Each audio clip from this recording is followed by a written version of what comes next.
The University of KwaZulu-Natal's College of Agriculture, Engineering and Science is committed to making a difference in our world, from the classroom and laboratory to the field. It provides one of the finest study and research environments on the African continent and is recognized internationally as a center of excellence. Agriculture, Engineering and Science is one of 4 colleges that make up the University of KwaZulu-Natal and is home to over 8,700 students and approximately 700 staff. 3 of the university's 5 campuses form the core of agriculture, engineering and science activities in the region. The college comprises 5 schools: agricultural, earth and environmental sciences, engineering, chemistry and physics, life sciences and mathematics, statistics and computer science. Engineering is offered on the Howard College campus, agriculture on the Pietermaritzburg, and all the other sciences on both the Pietermaritzburg and Westville campuses. Exceptions are agricultural engineering, which is offered in Pietermaritzburg, and geology, which is offered at Westville only. To compete with the best and to meet the challenges of the 21st century, South Africa needs highly skilled professionals in the areas of agriculture, engineering and science.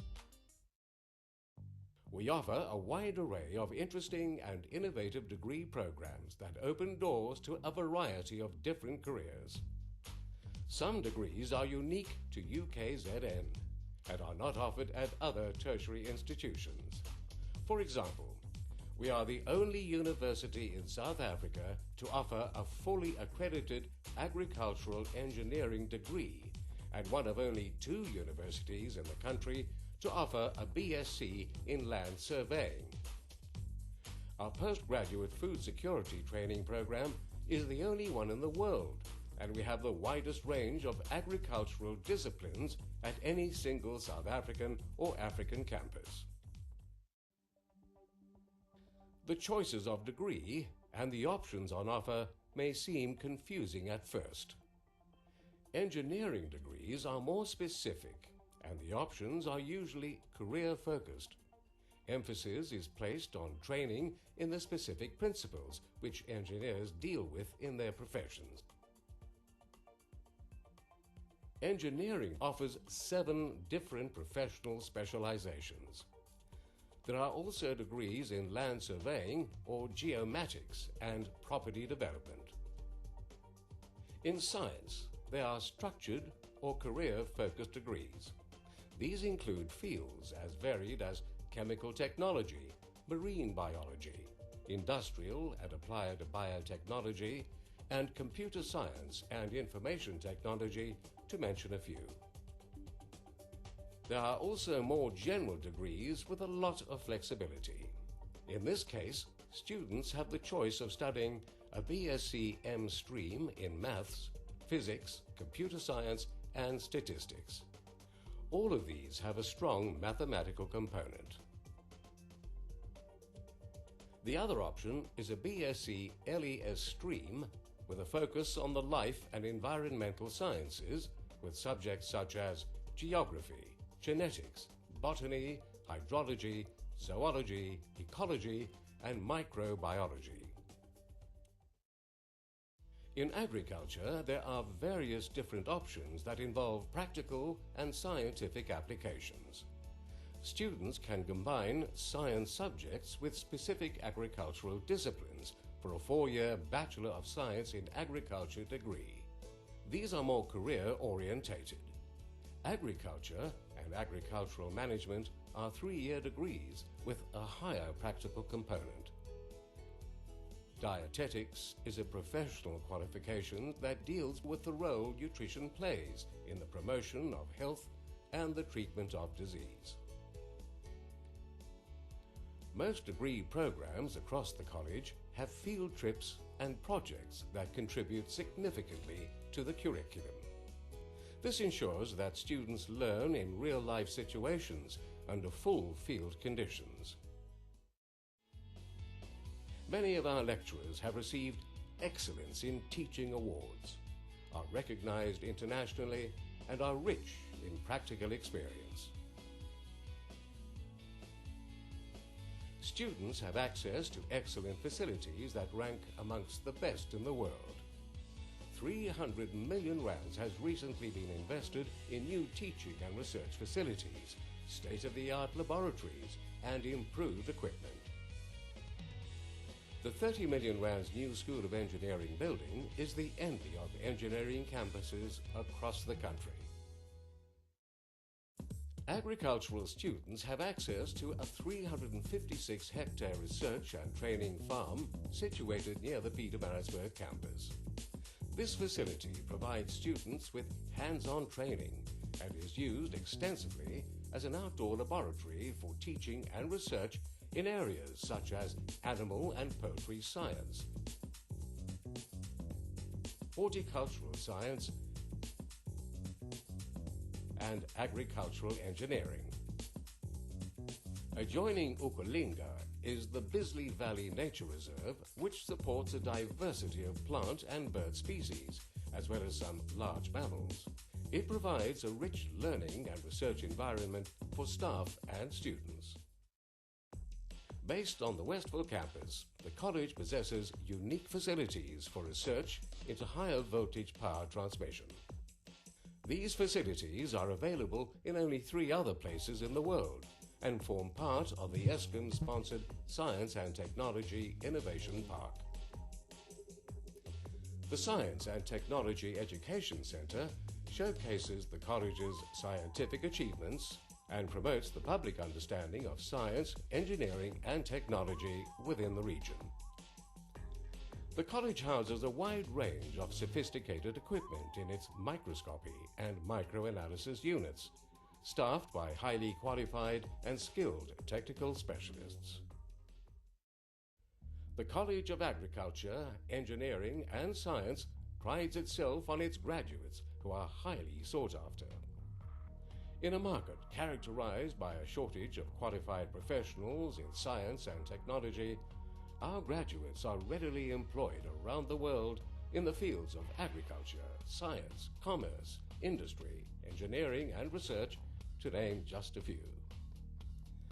Research plays a major role within the college and operates at the cutting edge of technology. College has the highest research output in the university and produces the most research publications. There are over 60 well-established research groups and centers within the college. The African Center for Crop Improvement caters for students from all over Africa. It is one of only 2 African plant breeding programs on the continent. Based in the School of Agricultural, Earth and Environmental Sciences, the African Center for Food Security focuses on alleviating hunger in Africa. It offers food security training programs, undertakes academic and applied research, and provides policy and program support.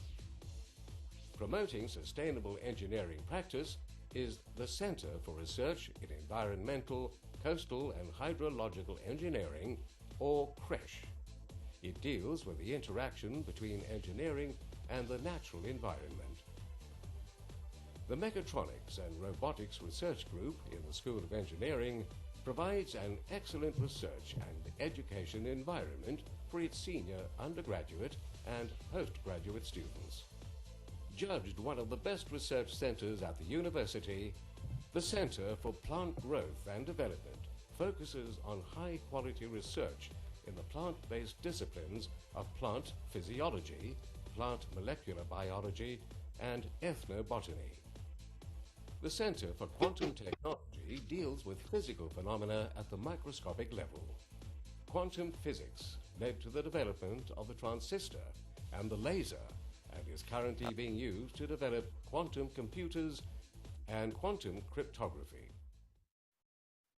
The college is committed to access and readdressing the disadvantages and inequities of the past.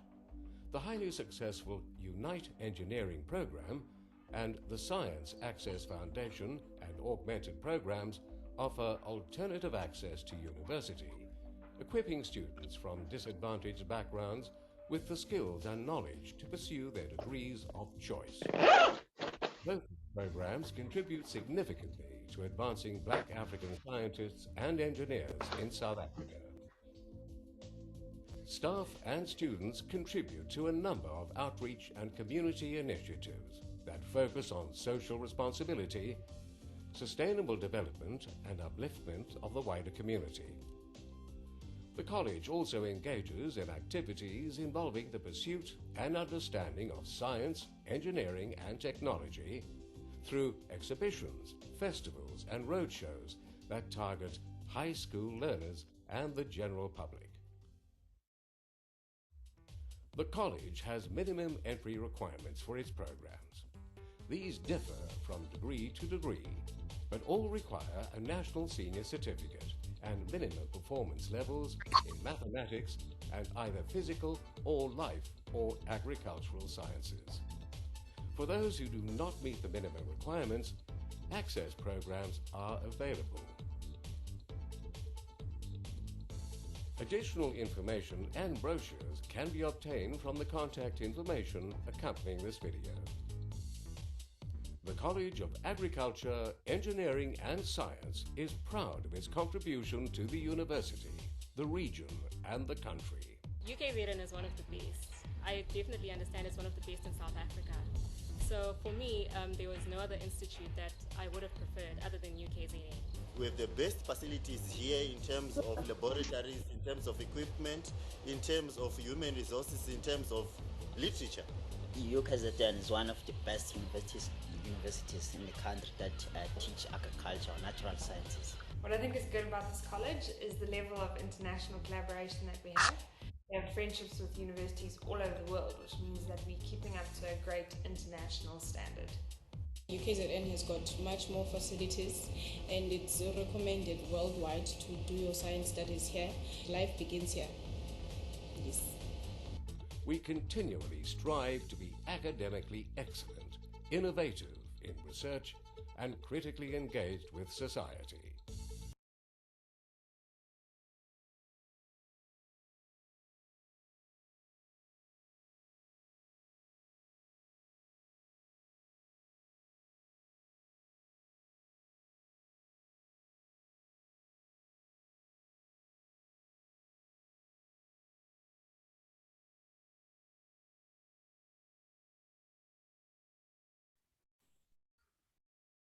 Good morning, participants. We will begin shortly. Shen, if you're ready, you can begin. Can you hear me? Hello? Yes, we can hear you, Shen. Okay, so I'll start with share screen. Yeah, share the document that you want to go over. Okay.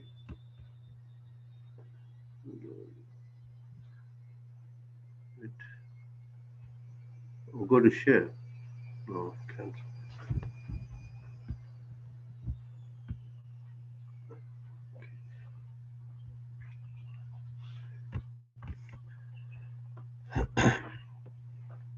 Good morning, students. We are starting with trigonometry, which is paper 2.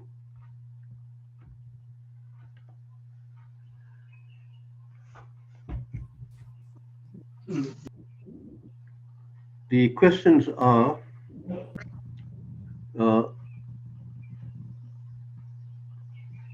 this is your exam paper, grade 12. It's the November 2020 paper 2. The instructions are given. You can read through that. And the trigonometry is question 5,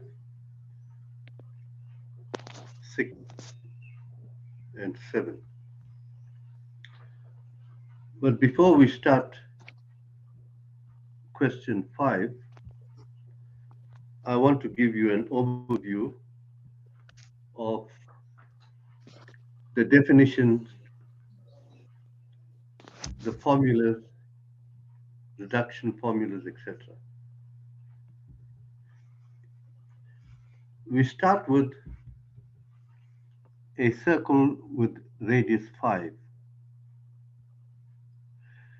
Now, the first thing you need to understand the difference between a positive angle and a negative angle.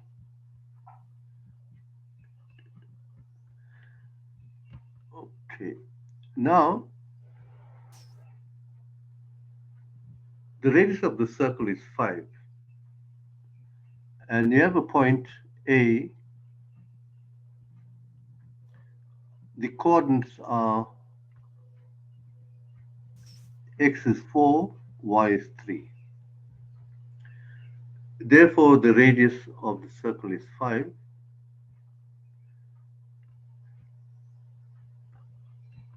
That is using Pythagoras.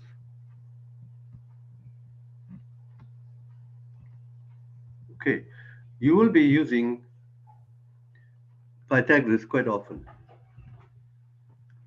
So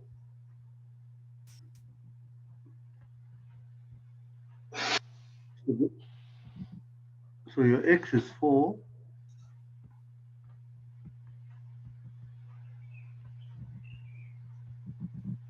y is 3, and the radius is 5 using Pythagoras.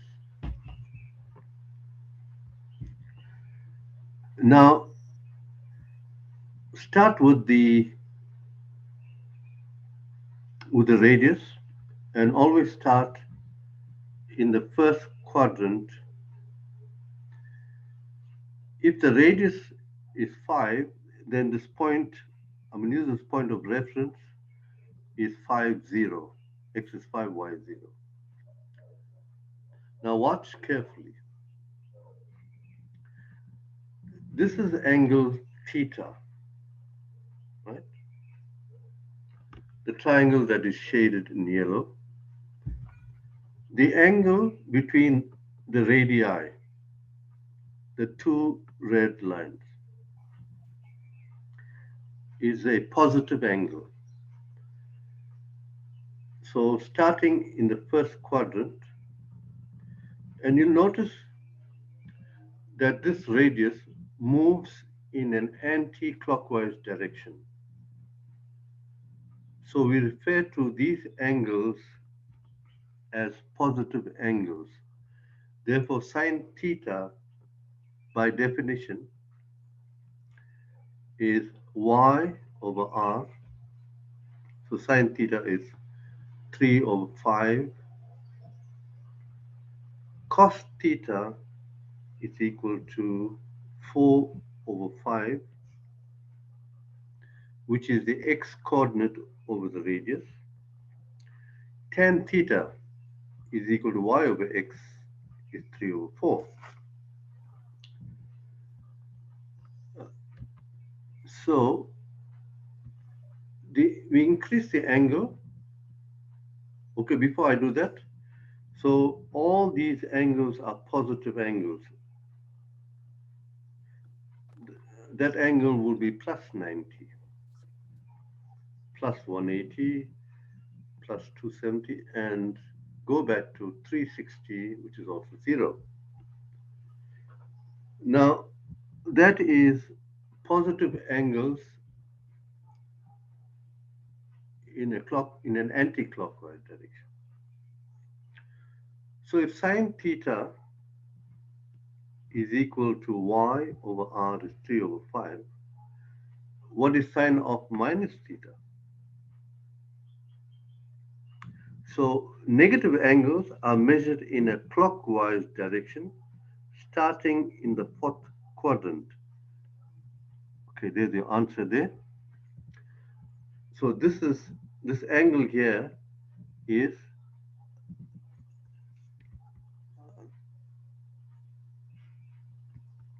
this angle here, which you see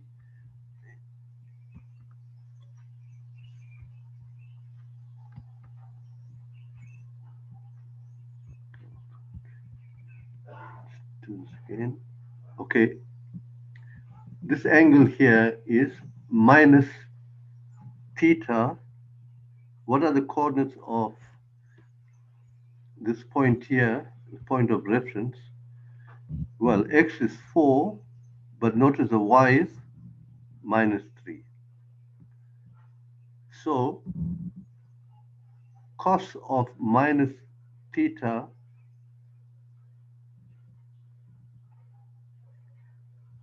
by definition, it's the x coordinate of the radius. So it's 4 over 5. Cos of theta is 4 over 5. So cosine of minus theta is positive. Now the x coordinate here, sorry, the y coordinate is minus 3.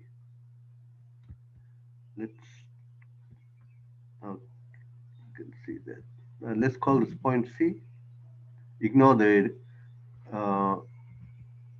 y coordinate is minus 3. So sine of minus theta is minus 3 over 4. Okay, so you need to understand the direction we work in.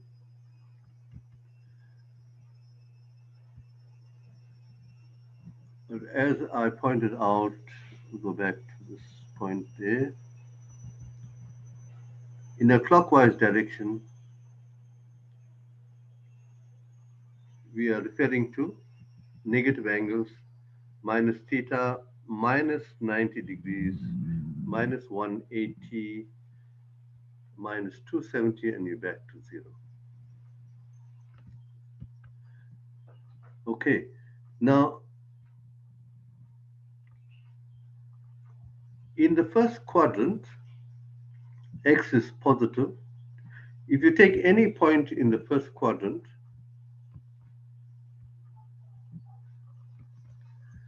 the x coordinate and the y coordinate are positive.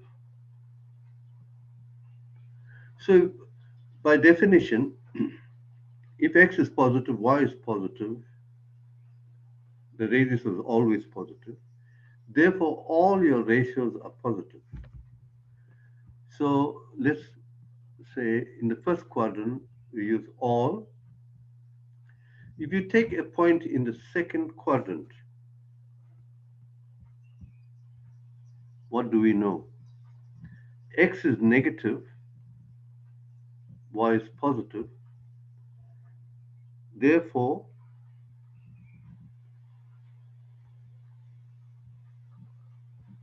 sine is positive.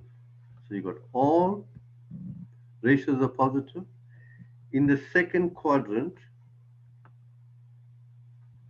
where the angle is more than 90 but less than 180, sine is positive. Now, if the angle is more than 180,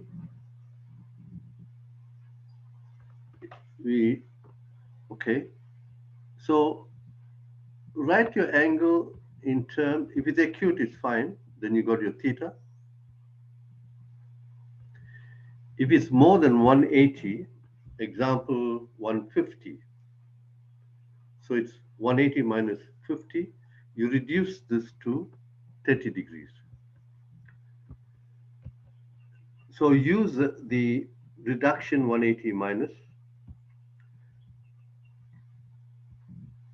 If you are in the second quadrant, if you're in the third quadrant,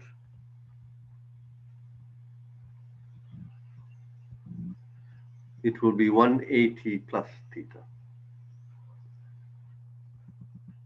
And you notice that if this is a straight line, these are actually vertically opposite. So if that is theta, then surely this angle here, this angle must be 180 plus theta.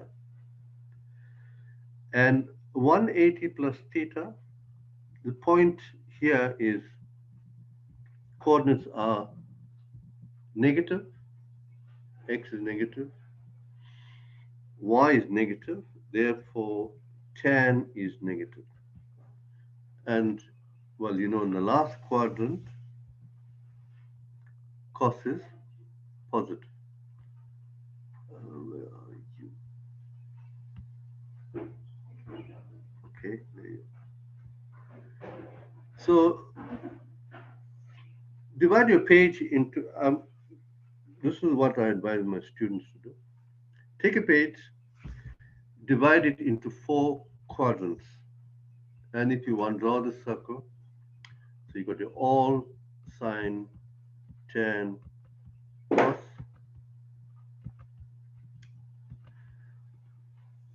So you need to know the angle. If it's acute, it's the first quadrant. Obtuse, second quadrant, that is 180 minus, 180 plus, and 360 minus here. Right, so these are all little definitions and quadrants you're working in with the type of angles. You're reducing it to an acute angle.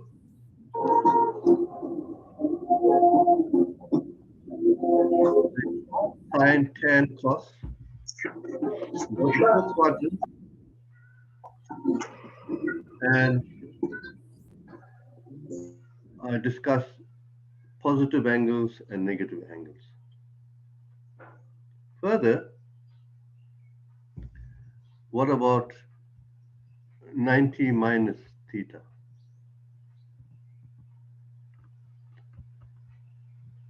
Sine of 90 minus theta is cos theta. Sine of 90 plus theta. Let's look at 90 plus theta.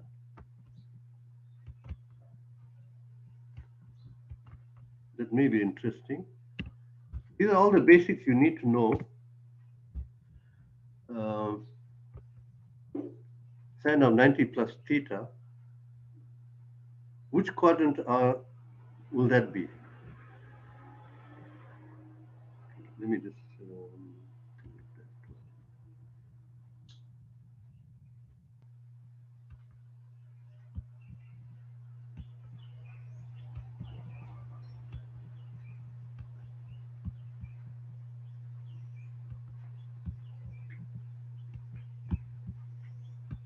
sorry, I'm just making this 90, right.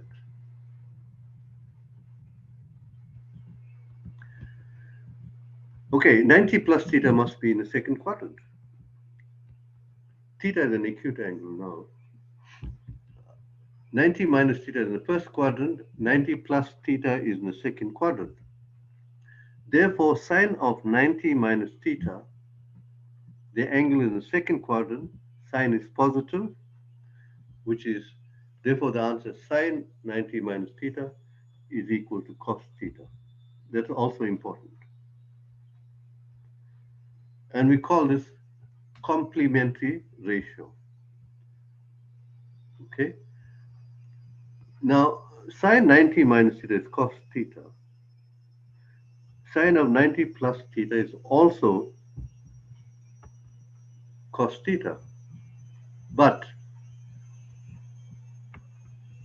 what about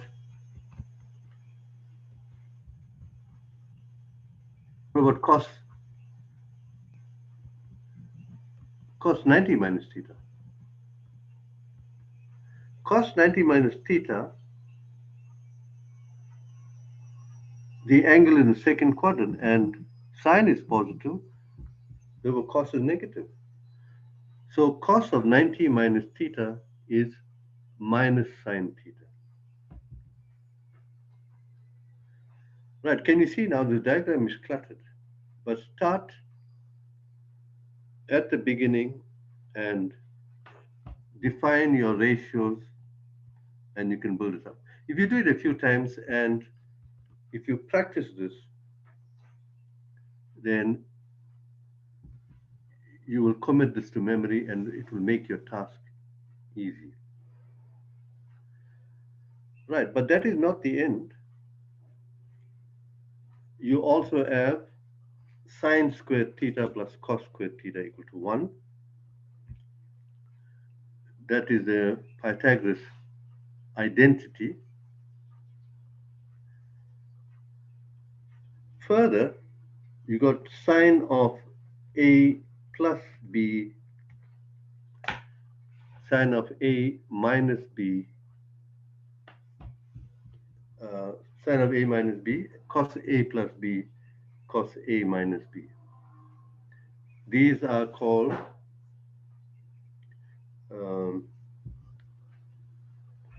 not double angle formulas. Well, if you have 2A, it's A plus B, A plus A, so you've got sine of 2A. You need to know all these formulas before you start your trigonometry. Okay, these are the basics, definitions, formulas, reductions. So now we can start applying this.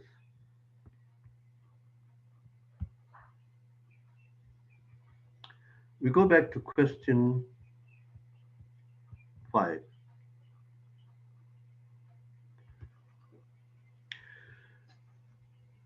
P is a point minus 5, 12.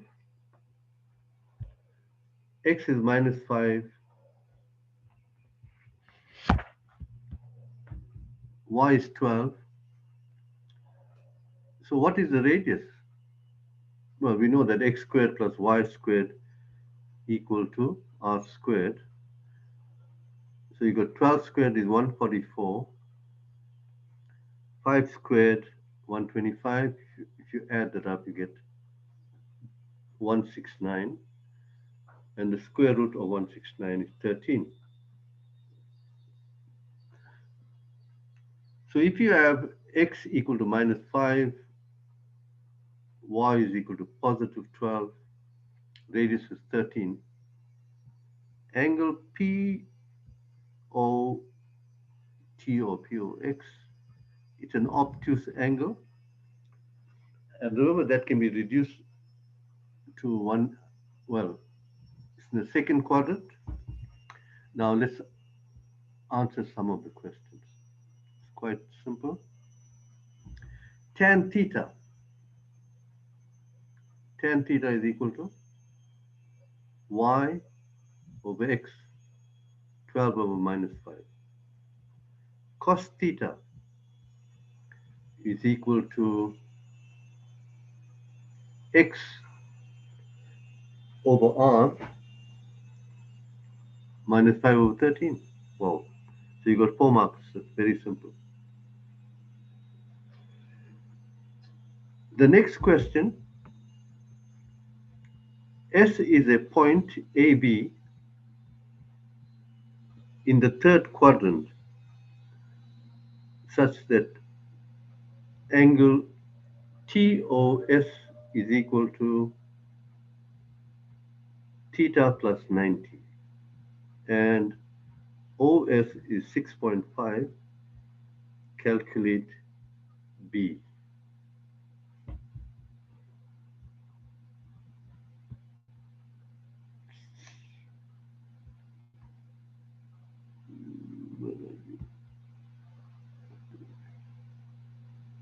Where can I find that?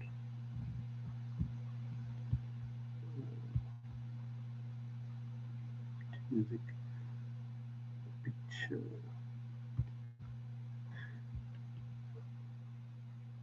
Now I'm looking for that document. It's somewhere. Not here. Okay. Okay, we can still work it out without that. I'll get back to that document.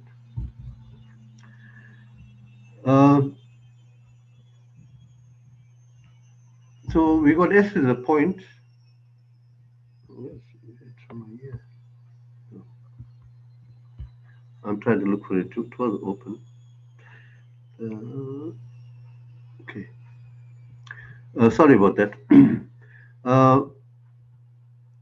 TOS is theta plus 90. Student, it'll be handy to have a paper and pen so that you can just write down and follow what I'm doing. Right. S is the point A.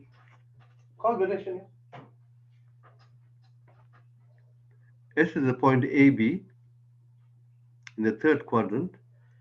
TOS is theta plus 90. Calculate the value of B.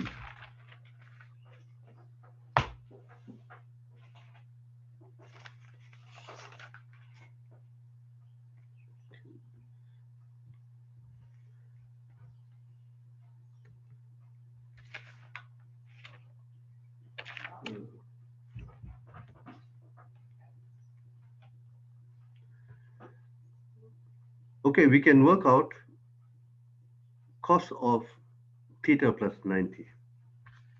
We are in the third quadrant, 10 is positive. Where's the document?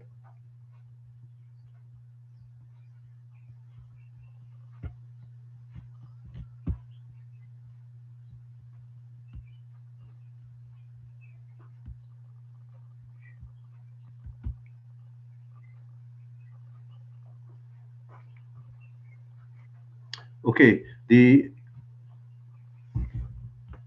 back to the question. Yeah.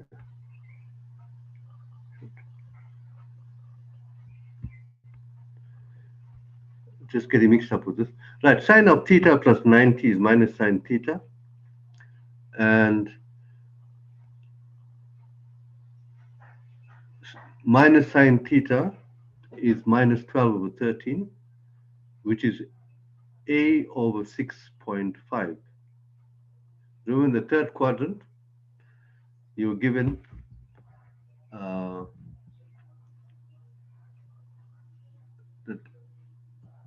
the radius. Now, instead of 13, it's divided by 2. So you form this simple equation and you solve, and you got A equal to minus 6. A equal to minus 6. Then use a Pythagoras. You got your A, B, and your R. So use Pythagoras, and A squared plus B squared equal to R squared, and you should be able to complete that.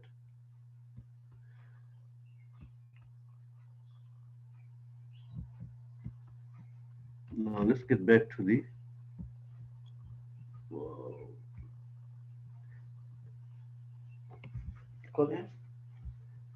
I'm just trying to switch between documents.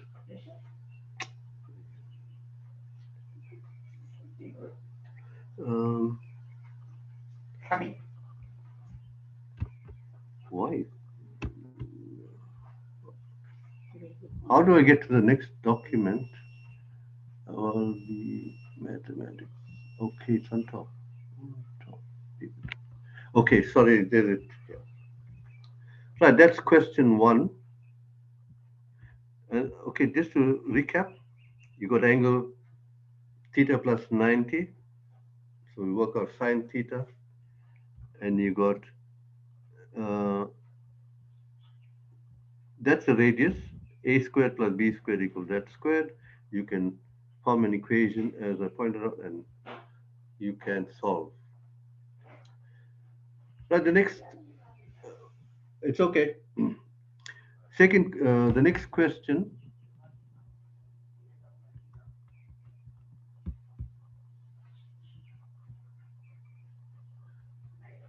Right, determine without using a calculator the value of the following expression.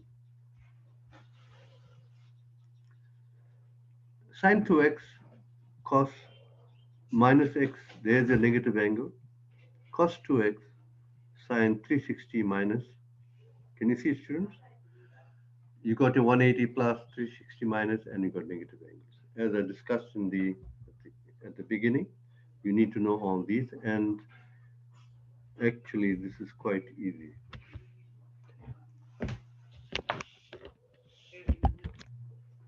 Right. Sine 2x, cos of minus x is cos x. So you got sine 2x cos x plus. You got cos 2x. What is sine of 360 minus x? Fourth quadrant, sine is negative. So that now becomes minus sine x. Denominator, sine 180 minus x, 180 plus x.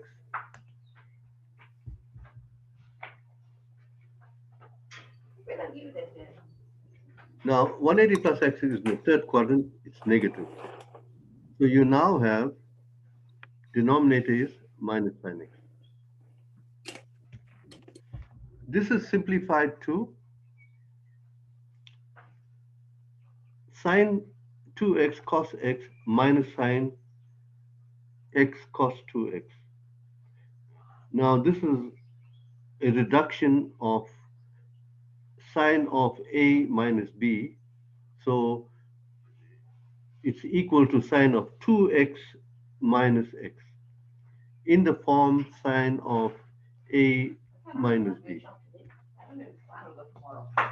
And that 2x minus x is x. So you have sine x over minus sine x, which cancels to minus 1. Oh, we can do that mentally. Try it out. It's not difficult. So your answer is minus 1. Practice, work it out, and you will get there without much difficulty. The next question is determine the general solution of the following equation. Now, this is a trigonometric equation. 6 sine squared x plus 7 cos x minus 3 equal to 0. Now, it's preferred if you're working with sine squared or cos squared only.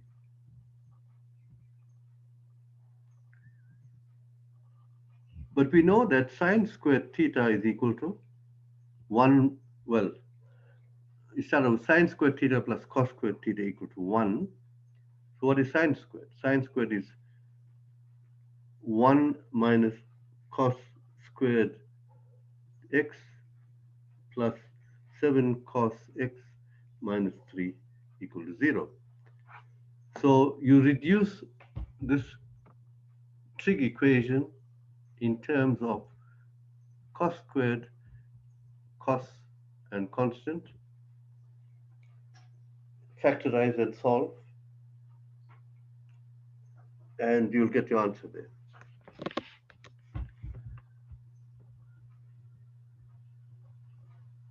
Oh, there's it on top. Okay, there's it. Sorry. And by simplifying, you get 6 cos squared x minus 7 cos x minus 3 equals 0. Factorize that and solve. You get cos x equal to minus 1/3 of cos x equal to 3 over 2.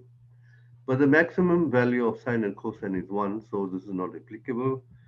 And, well, use your calculator and get your answer for that.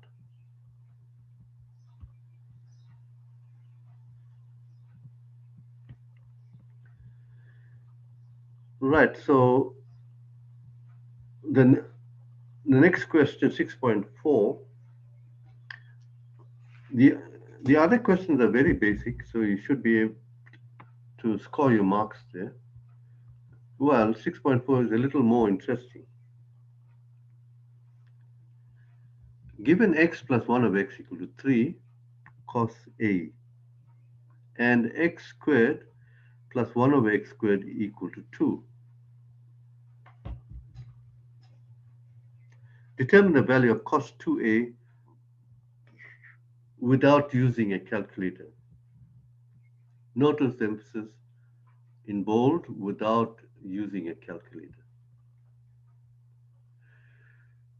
Okay, so you got two equations, x plus 1 over x equals 3 cos A, x squared plus 1 over x squared equals 2. Therefore, it's logical to square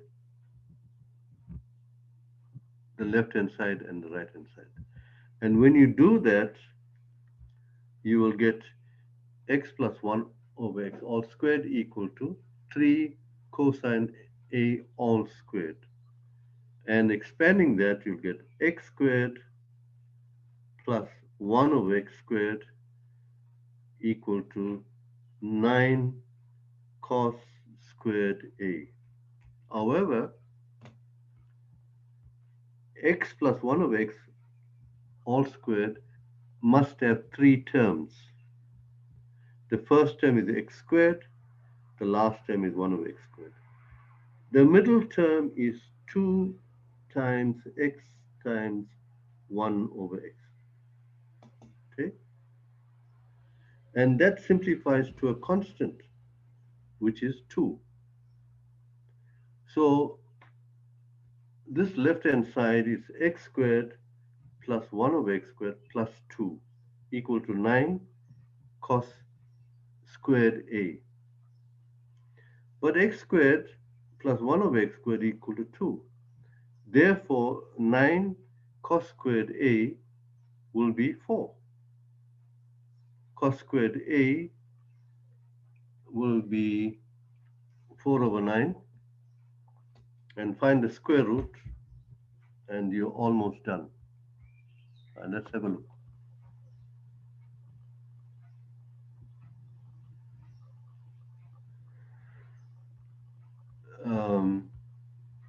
Cos squared A is equal to 4 over 9.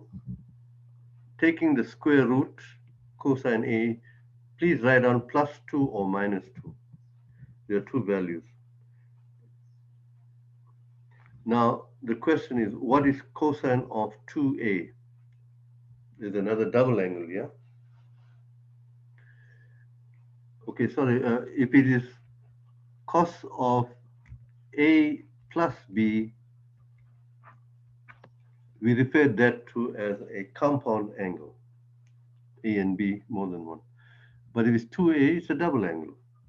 And by formula, cos 2A is equal to 2 cos squared A minus 1. There are two values for cosine A, plus 2 over 9 or minus 2 over 9. Substitute 2 over 9 all squared. No, sorry, this will be 2 over 3. 2 over 3 squared is 4 over 9 times 2, 8 over 9. 8 over 9 minus 1 is minus 1 over 9. Just correct that to 2 over 3. Now what happens is cosine A is minus 2 over 3, but because he's squaring this, it still becomes positive, and that is the only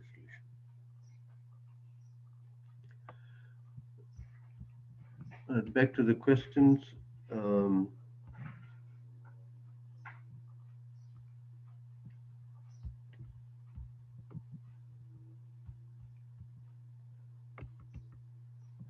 The next question,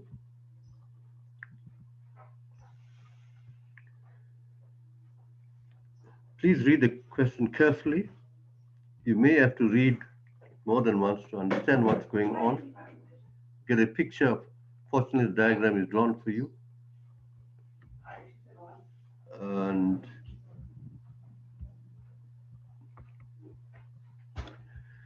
okay, question 7.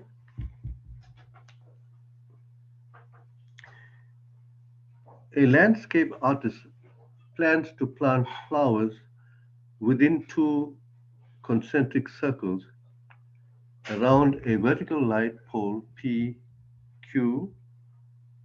R is a point on the inner circle, and S is a point on the outer circle.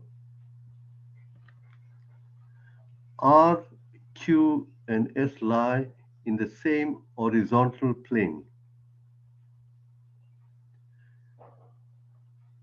RS is a pipe used for the irrigation system in the garden. The radius of the inner circle is R and the outer circle is QS. So the bigger radius is QS and the smaller radius is R. The angle of elevation from S to P is 30 degrees. So if a person is standing at point S, then you've got to look up 30 degrees to have point P in view. So angle QSP is called the angle of elevation. Further, it's given that RQS is 2x. Right. It's going to take a little bit of time to read this problem. If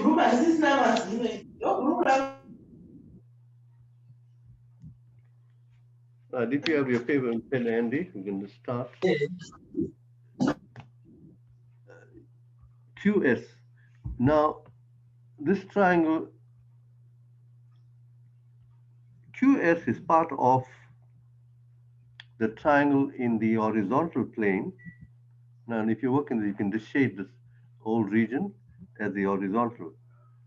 Now, the triangle PQS is in the vertical plane.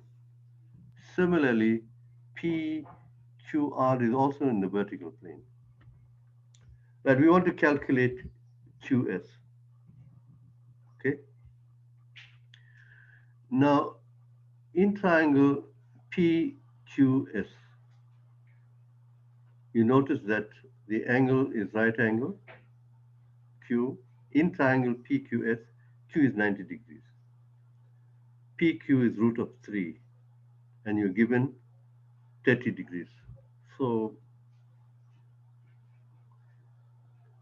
because you can say to start with tan of 30. What is tan of 30? It's 1 over root of 3. Okay. Tan 30 is 1 over root 3. Okay, and also note special angles, 30, 60, 45, 0, 180, etc.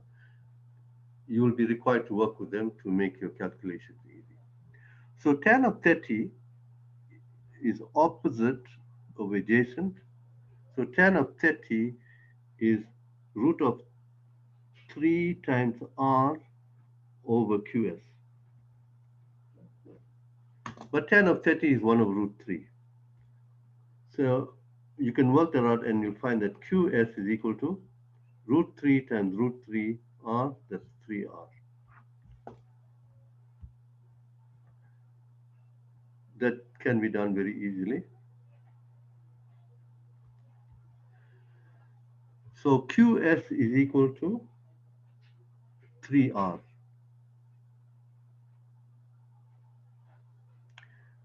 Determine the, in terms of R, the area of the flower garden. So now the big radius is 3R and the small radius is R. So the area of the flower garden will be pi big R squared minus pi small r squared. So that will be 9 r squared minus pi r squared, which is 8r squared. Right. So the flower garden, as it appears in this picture, is the area between the two concentric circles. So the total area is pi r squared, which is QS, the larger radius. That is 9r squared, pi 9r squared, minus the area of the inner circle, which is r squared. So that will give you 8r squared. Show that Rs is equal to r root 10 minus 6 cos 2x. Well, that is application of the cosine rule. Rs squared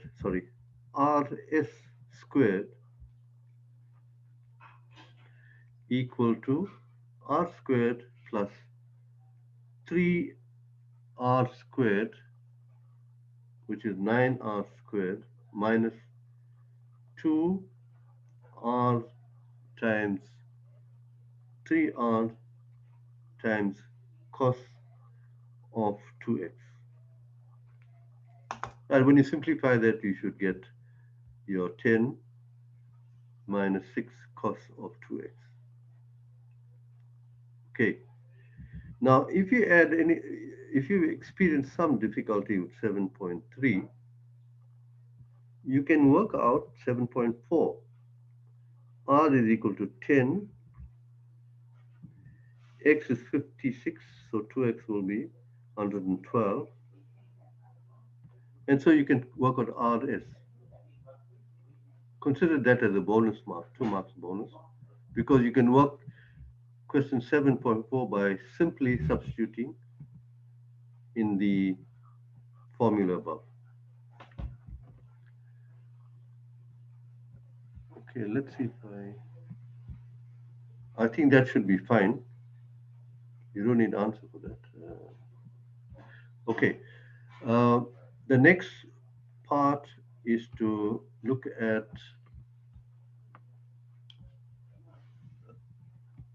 some tree graphs.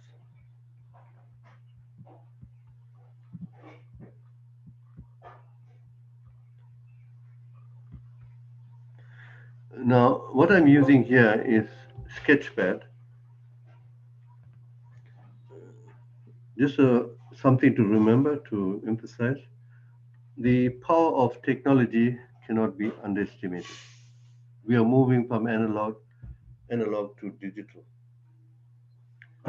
Fast, easy, convenient way of communication. Well, I'm using this to good advantage. It's called the Geometry Sketchpad. For me, the most important part is to check answers. Checking answers is very important. And this is the sine wave.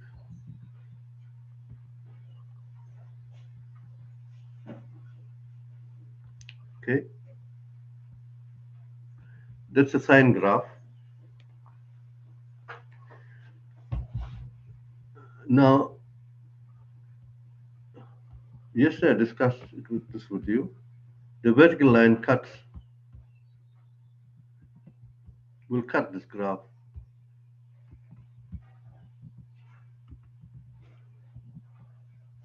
And 1 point.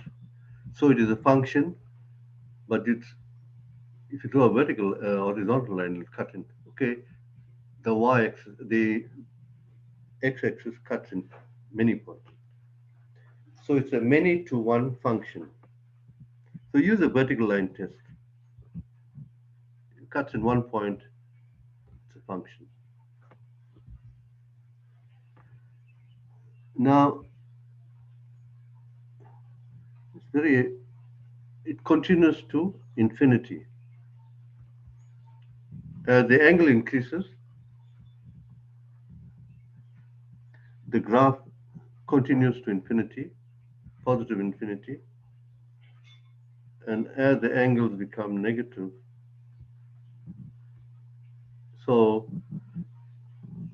this is why it's called a circular function.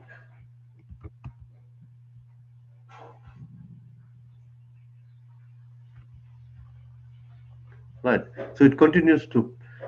Um, what is interesting is also interesting.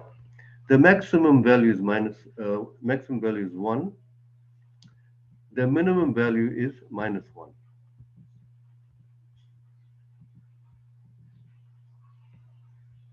Let's work with the positive part.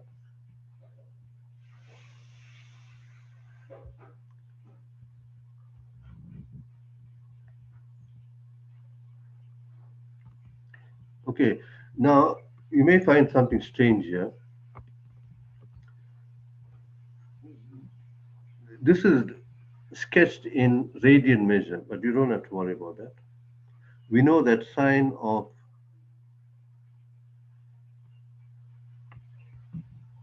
180 is 0. Let's put a dot there. And sine of 360 is 0. So these two dots represent 180 and 360 respectively. Sine 180 is 0, sine 360 is 0. Now, at this point here, you got your 90 degrees. What is sine of 90? It's 1.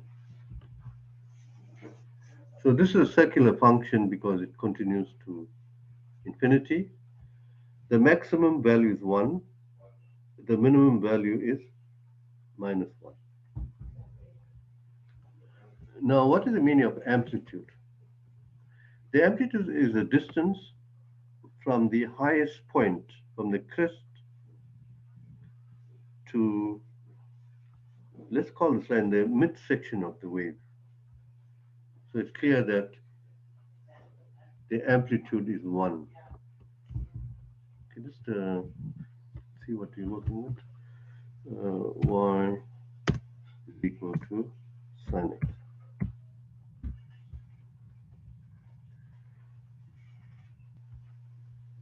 Now, let's move this graph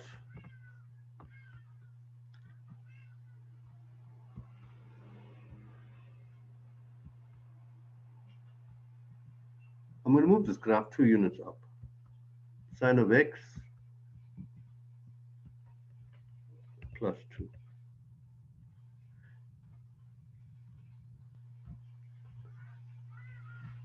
Now, using the graph of sine x, so sine of x plus 2, what does it mean? All you do is move each point 2 units up. There, from there you go there, and so on. So it's not different from the original graph. This graph here. This is your original function. So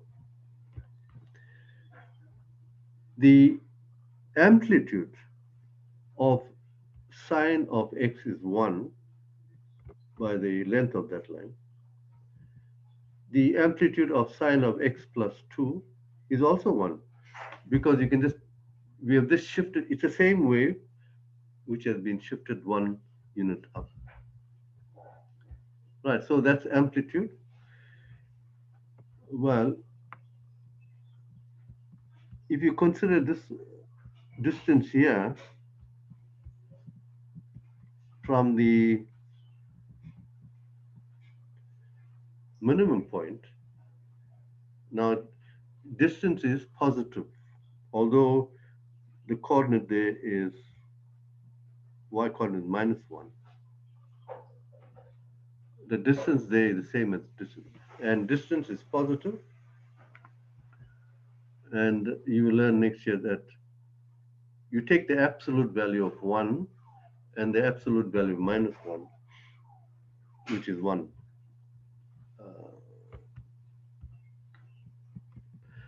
So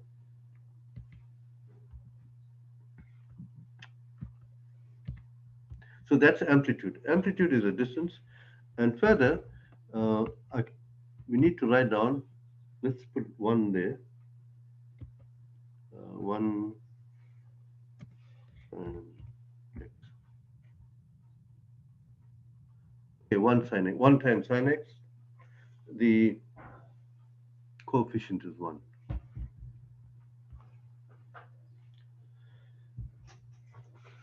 Next, we'll look at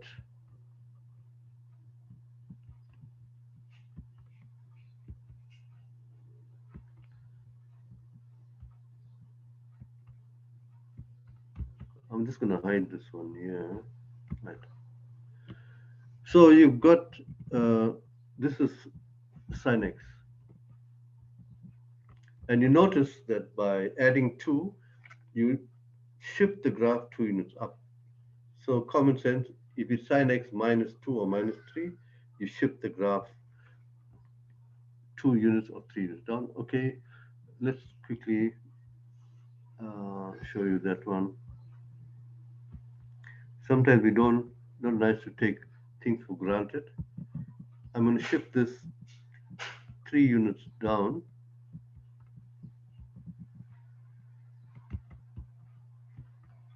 There you are. Right, can you see? From there, you go 3 units down. From that point, 3 units, and so on.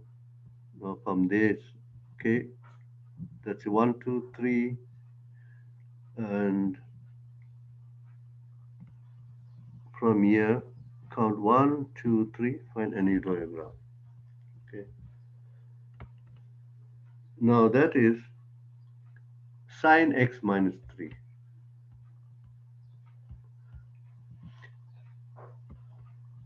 Now we look at sine of x times 2.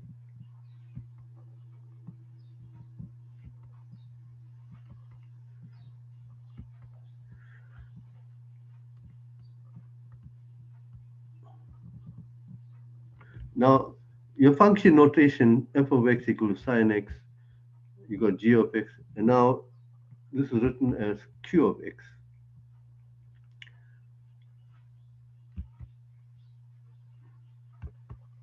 Oh, what happened here? Let's compare these two graphs.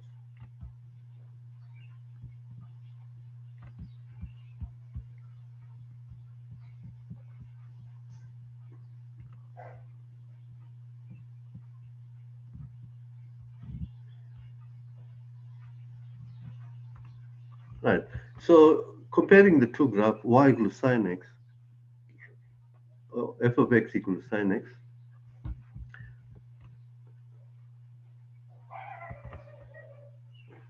Preferred f of x. No harm in writing y equal to f of x equal to f for the y coordinate. Okay, so the graph of 2 times sine x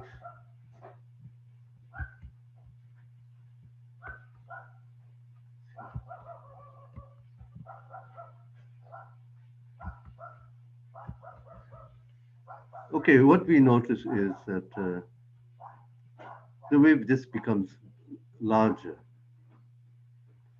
And the amplitude now is, instead of being 1,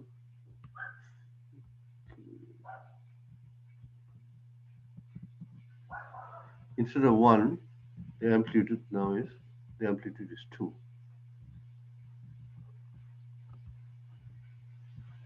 Right, that's a graph of 2 sine x.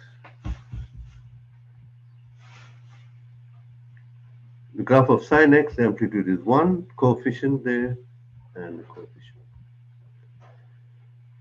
And from, you also get a question on the period. From here, from the origin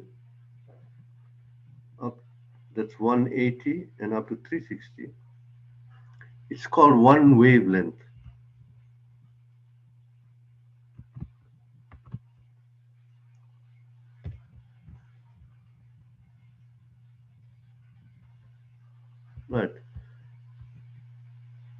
That's a 360. This is a 0, 0. That's a one wavelength. So we say that the period of that wave is 360. It's one wavelength. And that's a 180 and that's a 90. Right, so what you have y equals sine x, 2 times sine x. Shifting principle can be vertical, it can be up, or it can be down.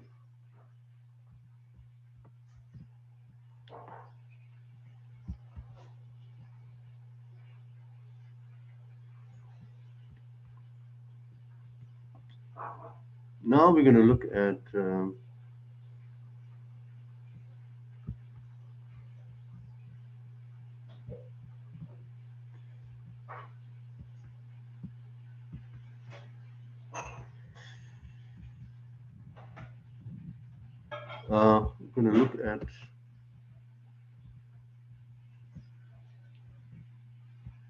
what happens when we double. Let's take 2x.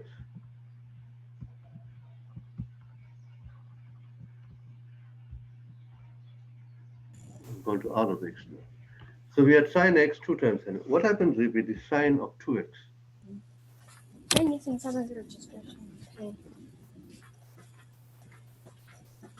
If it's sine 2x, you'll notice that from 0 to 360, we had one wave for sine x from here. But if it's sine 2x, you draw two waves.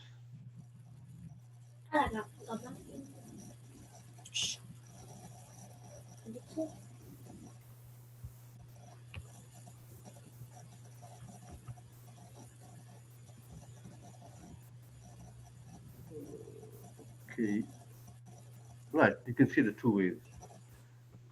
So we don't need a notice in there. Okay, that's better. Right, so y equal to 2 sine x.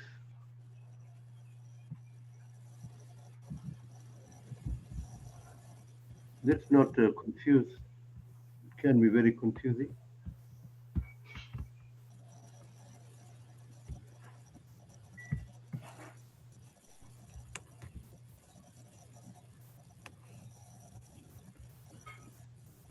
And this is what we had previously, y equal to 2 sine x, where the amplitude was 2. But this is sine 2x. For sine x, we had one wave from 0 to 360. So for sine 2x, you draw two waves. From there to 180 is one wave, and let's write down the 180 reference.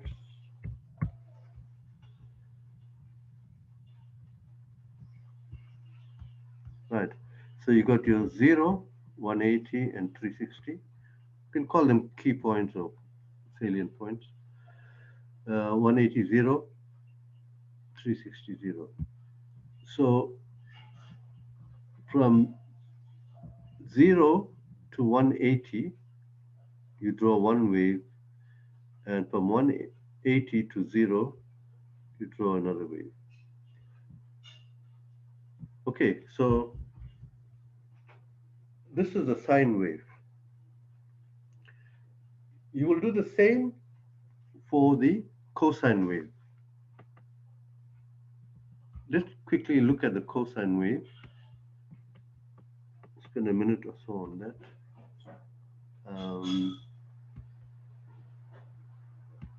The features are the same. So now you got s of x equal to cos of x.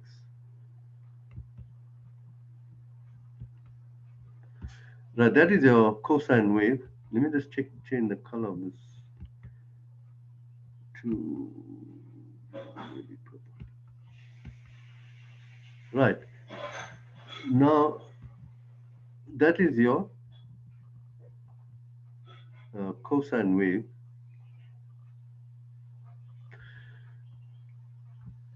Now, what is interesting about this?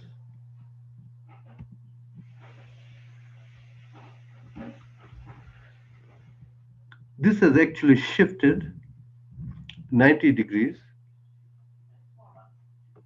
to the left. Okay, I'll make a comparison. Don't need this fellow now. Decide this one here. Okay, look at these two graphs carefully. If you trace this one here and if you shift it 90 degrees to the left, they will match. So these two shapes are identical. So in terms of amplitude, period, they are the same because the sine wave has shifted 90 degrees to the left. Now we know that earlier on we discussed that sine of 90 plus x is equal to cos of x. So if you know the properties of the sine function, the same applies to the cosine function in terms of amplitude and period.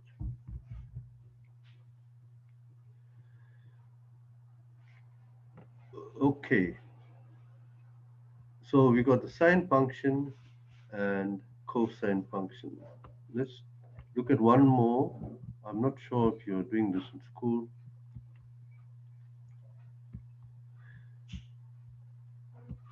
Okay, if you have this program, the sine, cosine, tan, then you got absolute values, square roots, and logs, etc. What we're looking at is tan of x.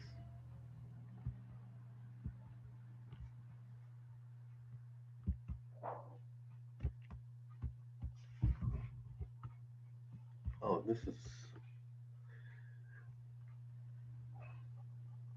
this is y equal to tan x.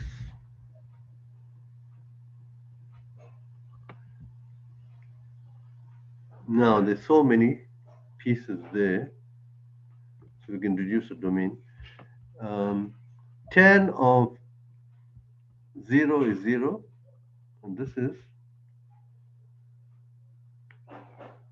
okay, it's radian measures, right?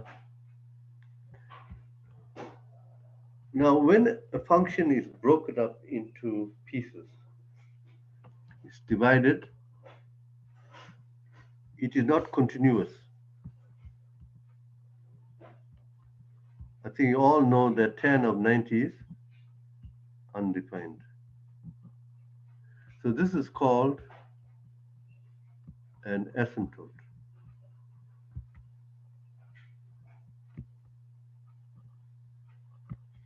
Okay, this is an asymptote. Okay, tan of 0 is 0, tan of 90 is undefined. Function increases between 0 and there. Then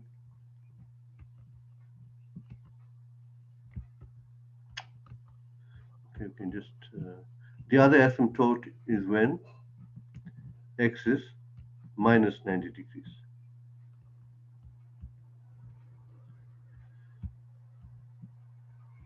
Okay, we can get rid of these here one by one. But we can eliminate these pieces if required.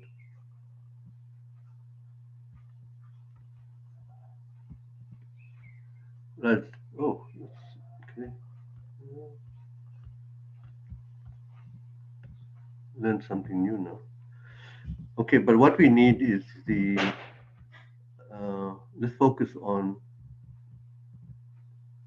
this part here. We can eliminate the others. Right. This part here, okay. Let's get in the tan graph. Tan of 0 is 0. Tan of 45 is 1. There's a 45 here.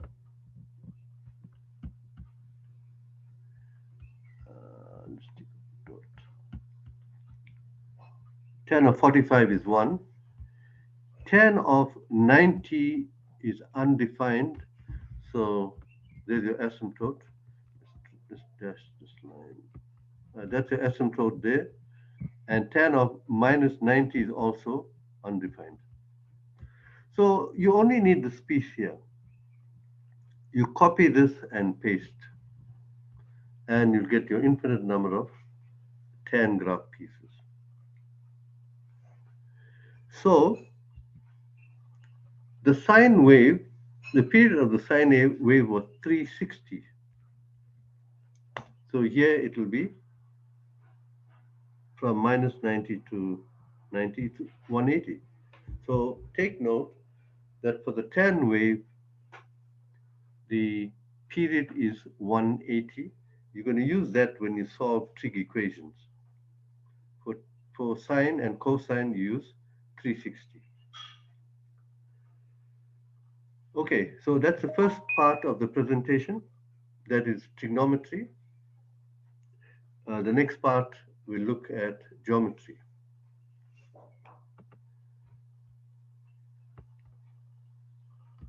We'll take a break for 5 minutes and I will do the geometry.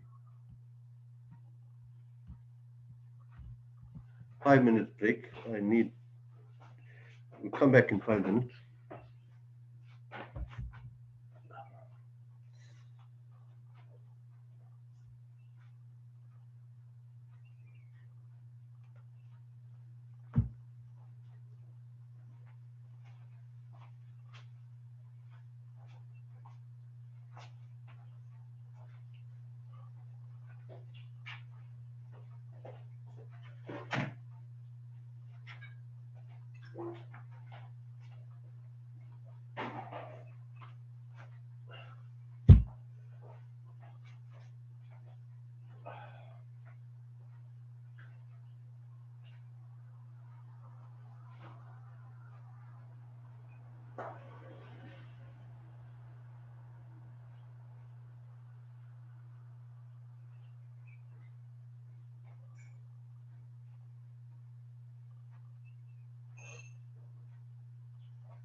Okay, I'm going to continue now with geometry.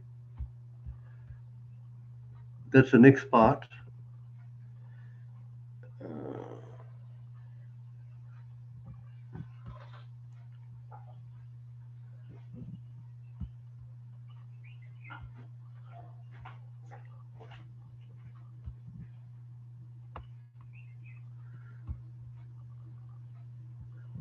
So we had question 7, 6. That is your trigonometry. Right, question 8 is called geometry or Euclidean geometry.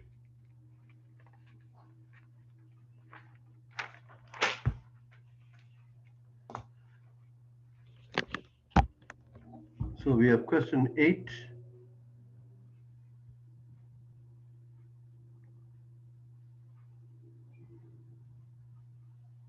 Eight and 9. Okay, a few questions on geometry.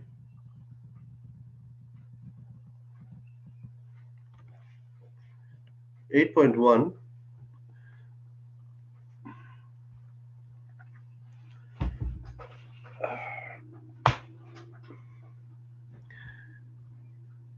O is the center of the circle. KOM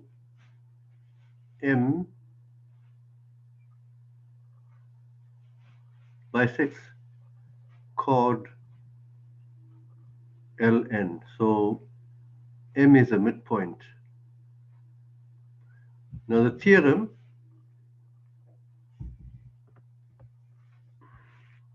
you must know all your theorems. Number 1.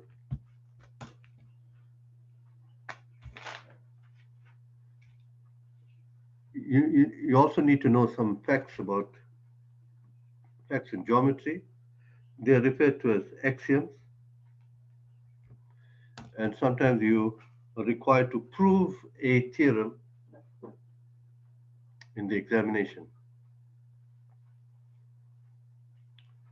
Now the first theorem comes to mind is the line drawn from the center of the circle to the midpoint of a chord is perpendicular to the chord.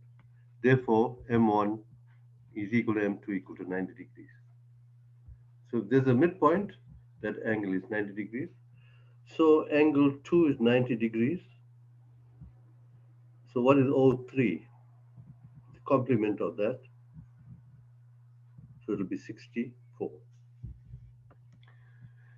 You're also given that PKM is 32 degrees. Now, what is most important in this diagram is PO and ON are radii. Therefore, PON is called the angle in the semicircle. Sorry, angle at the center. The angle at the center is twice the angle of the circumference. So this is 32, that is 64. And that O3 is also 64, so you can calculate O1. So given the diagram, we call this angle chasing. Right, O1 is 90, this is 90. That is 26, so you can work that out. 64. 32 degrees, that is 64, angle at center. So 64 and 64 is 128. So you can work that angle out. If you can work that angle out, since OK is equal to ON, this triangle is also isosceles. So in circle geometry, if you find two radii, then you have an isosceles triangle. So if you got this angle, you can work that out. That should be about 32, what we say, 64, and the balance there. Have a good look at the diagram. Take your pen or pencil and you start at a point, indicate all angles that you can work out, apply your theorems, and let's see. Now let's look at the questions. What is angle O2? There's angle angle O2 is between two radii. OP is equal to ON, angle at the center. And if you are having difficulty with this one, PO is equal to NO. So from P and from N, you take a point on the circle and you join it.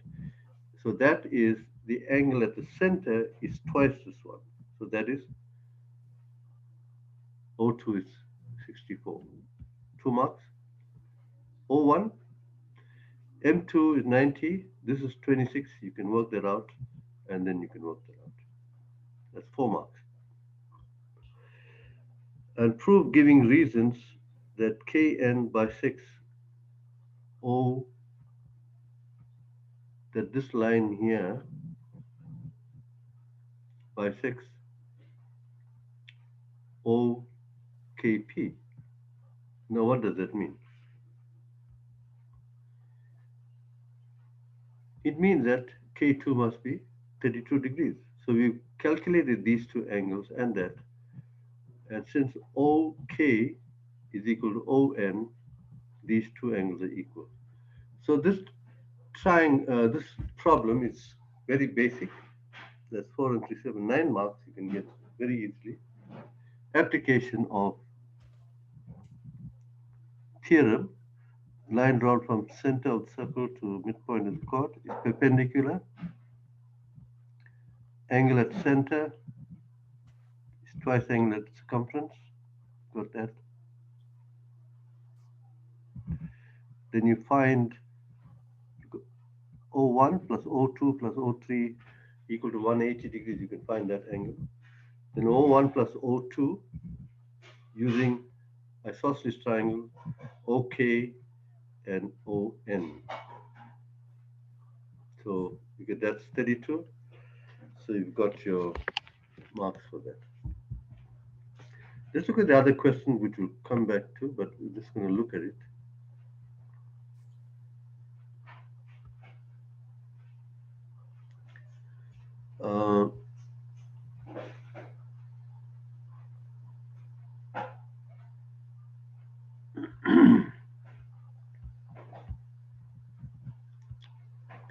Question 8.2.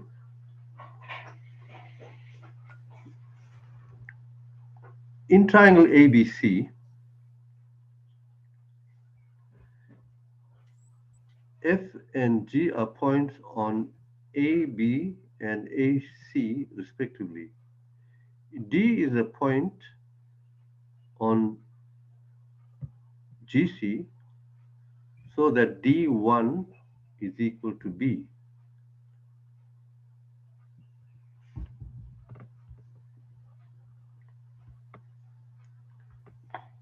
If AF is a circle passing through points F, G, D. If AF is a tangent passing through to the circle 2 points, then prove giving reason that FG is parallel to BC. And then you got a calculation to do.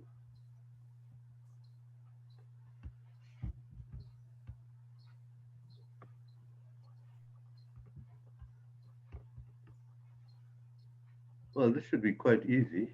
F1 is equal to D1.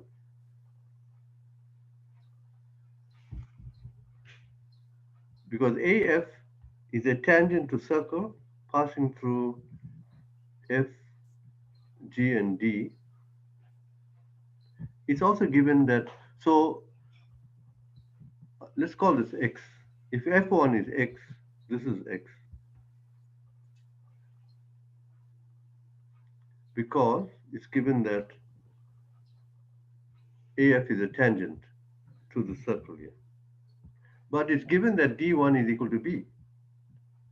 So D1 is equal to B. So if F1 now equal to X equal to B, these are corresponding angles. Therefore, the lines are parallel. And the next part is to use the fact that FG is parallel to BC. The line drawn parallel to one side of a triangle divides the other two sides in the same ratio. So, if FG is parallel to BC, AF over FB is equal to AG over GC. Right, that is another theorem which is called the line drawn parallel to one side of a triangle divides the other two sides in the same proportion. Or we can call it proportion intercept theorem. You apply that, you set up equations, and you can solve that. So these two questions are quite easy. I will. The next one is question 9. O is the center of the circle. Points S, T, and R lie on the circle. QS is a chord.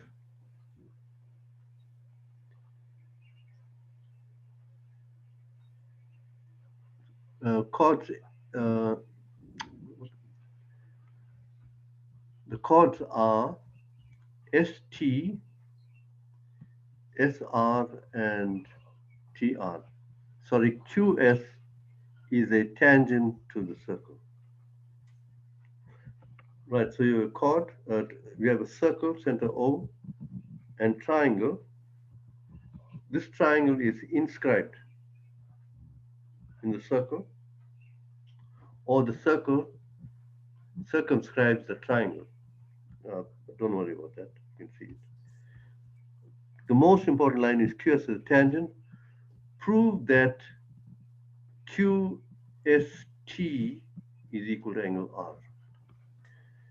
I think in your metric circle geometry, the tangent and chord theorem is the most important one, and you should be able to prove that. Well, what else do you learn? Parallel lines, and I think the last part is, well, you got cyclic quadrilaterals and similar triangles. Right now, let's look at some circle theorems.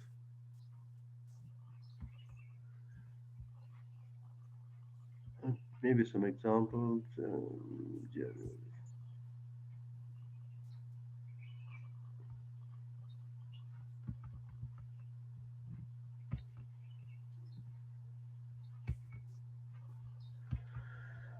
Okay.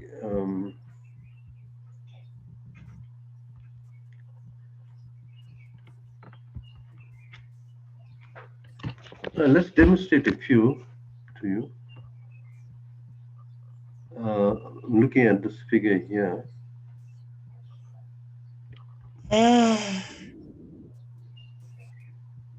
Somebody is very tired. Okay.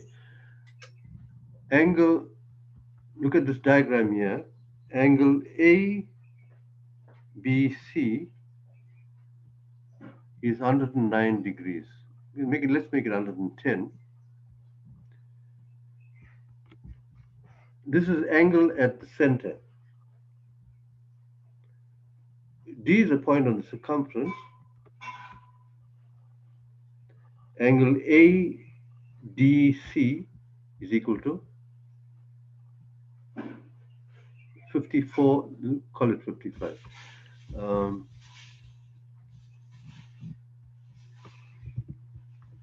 It's not exact, but very close.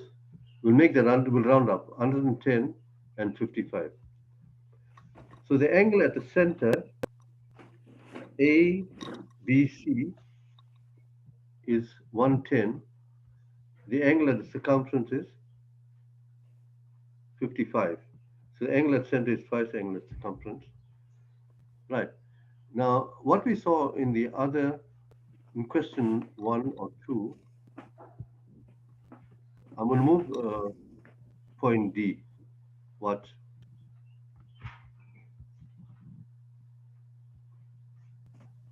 Can you see the angle remains the same? Point D is in a different position, but it's the same. Even now, this position is a little more complicated. Angle at center, subtended by AC. The angle center, I shaded it. And angle at circumference, ADC. So angle at center is twice angle at circumference.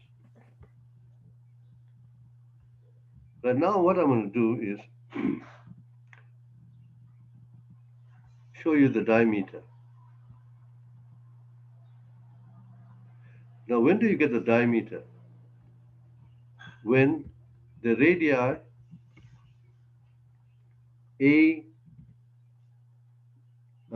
AB and BC, they are the radii.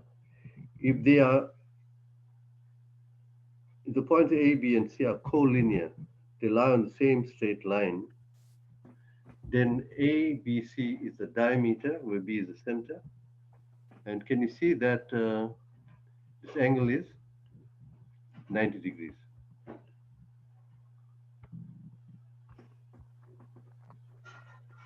That's also very important.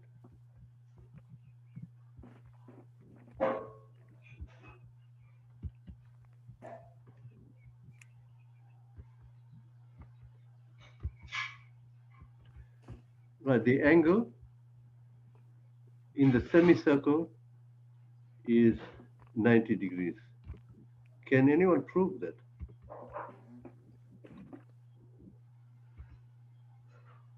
In a semicircle. That's the angle in a semicircle. Now that's very simple to prove. All you do is you got AB is the radii, BC is the radii, and you join this here. So you got two isosceles triangle, right? And the most interesting part is to prove theorems. We don't take anything for granted. Right, let's quickly prove this.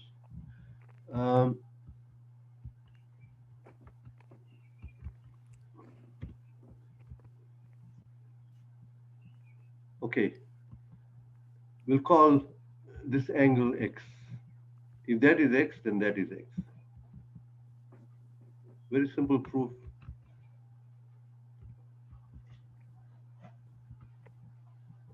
Call this, okay. Call A x, then that is x. Call C y, then that is y. 2x plus 2y is 180, so x plus y is 90 degrees. Now, proofs are very important. It's very useful, so you're justifying or just not applying the geometry facts. Next one, I think we were talking about the angle, the question, the exam, the angle between tangent and chord is equal to angle in the alternate segment. Now, to do this, you need the fact that EF, the radius, and the tangent, they are at right angle. The radius and the tangent at right angle. That's an axiom.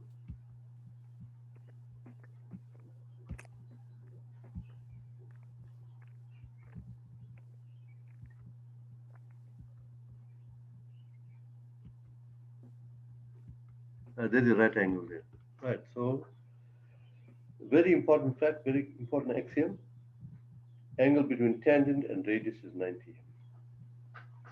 Now we have to prove that the angle between the tangent and the chord is equal to the angle in the alternate segment.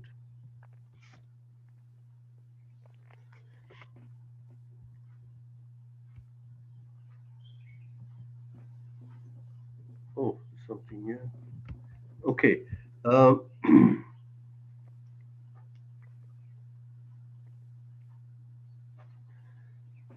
Let's look at this diagram here, the one in the end. Can't go any further. Okay, okay.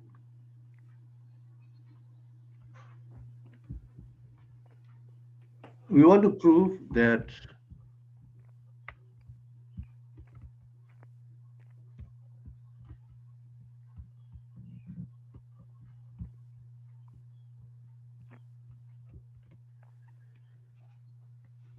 that the angle between the tangent, the red line, and the chord here is equal to angle in the alternate segment.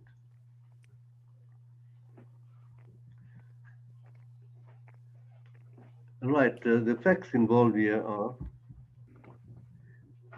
let these angles be x and y. The angle between the radius and the tangent, that's x, that's y. So what do we know about these x plus y? X plus y must be 90 degrees because we are applying the angle between the tangent and the radius. So that's a 90 degrees. Okay.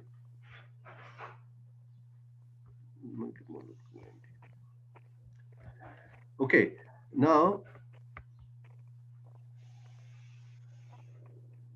this is the angle at the center. What is the angle at the center? So if I call this x, and that's x, it's isosceles radii. So this angle here is, anyone? The angles of the triangle. So the angle at the center is 180, 180,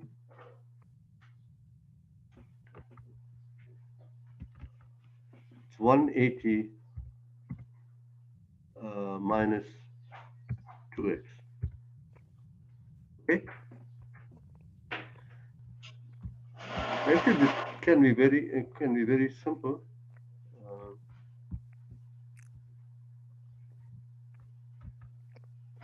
Right. So what is angle y equal to?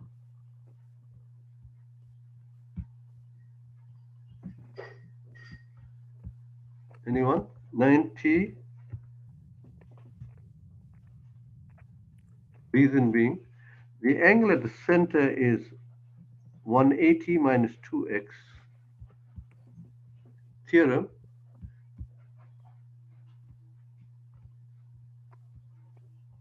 Therefore, the angle at circumference is 90 minus x. 90 minus x multiplied by 2 will give you that. And what is y equal to? X plus y is 90, therefore y is 90 minus x.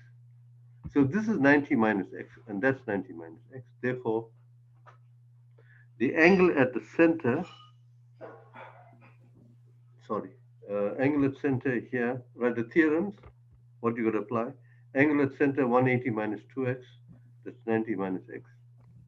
X plus y is 90 degrees. You label it and refer to them.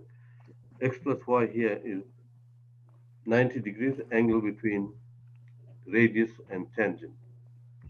If that is x, that is x, isosceles triangle. Remaining angle 180 minus 2x. Angle at center is twice the angle at circumference. That's 90 minus x. So this y is also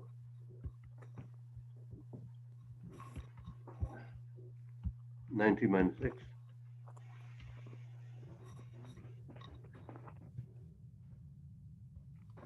So you're done. But just write your answer out in steps, giving reasons, and you arrive at the answer. So it turned out to be quite easy. Okay.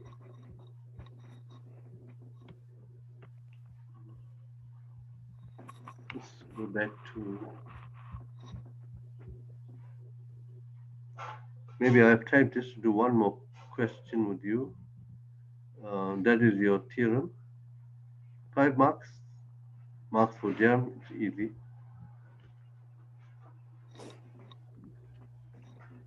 Question 9.2.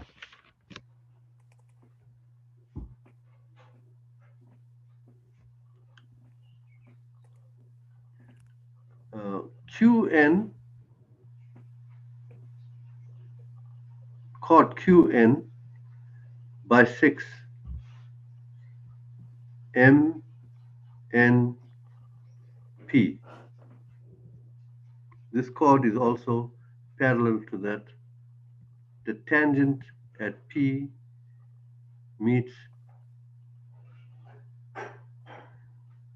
Mn produced at R. Okay, let's do some angle chasing here. What do we have?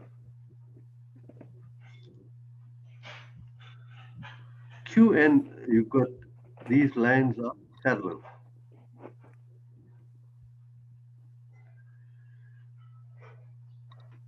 P1 is x, and what about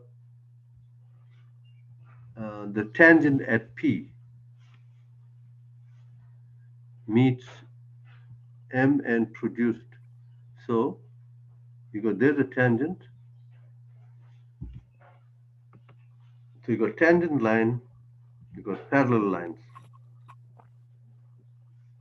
Now if P1 is x, the angle between tangent and the chord will equal to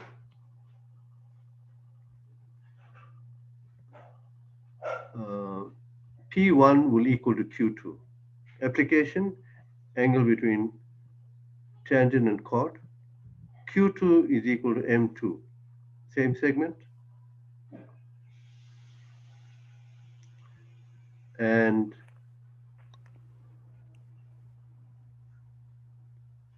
Qn is parallel to RP. So you got alternate angles. N2 is also equal to x. Wow. So you got x, you got x, you got x there, and then x. And also, okay, I need to do one more demonstration. N2 is equal to M1, angles in the same segment. You know, the butterfly theorem, shape. So you got so many angles equal to x. 1, 2, 3, 4, 5. Now, once you've got all that, you should be able to answer the question. But I'm going to quickly draw this diagram and demonstrate this to you.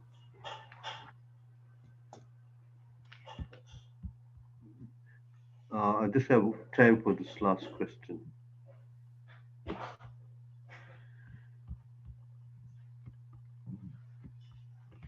Okay, we have circle. We'll draw this diagram. Tangent here. Let's go there.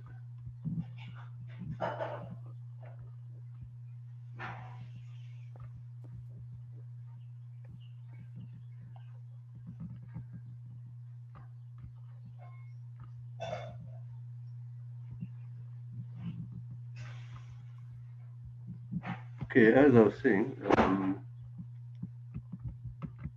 we'll go back to the original diagram. This was x, right?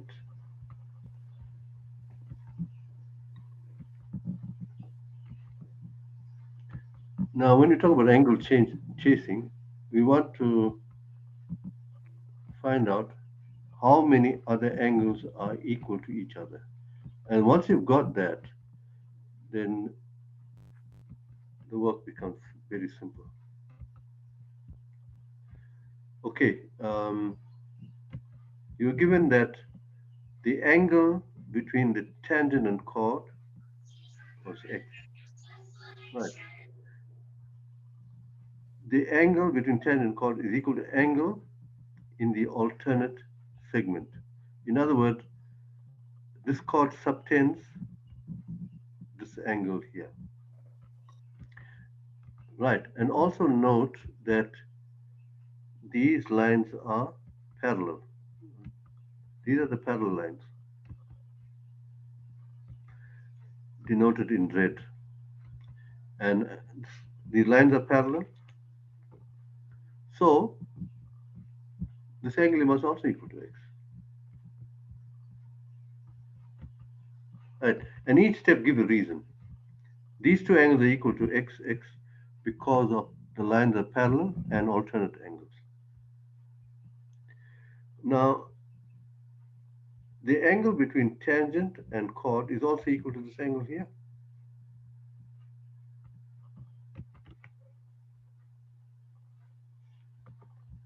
Angle between tangent and chord equal to angle in alternate segment.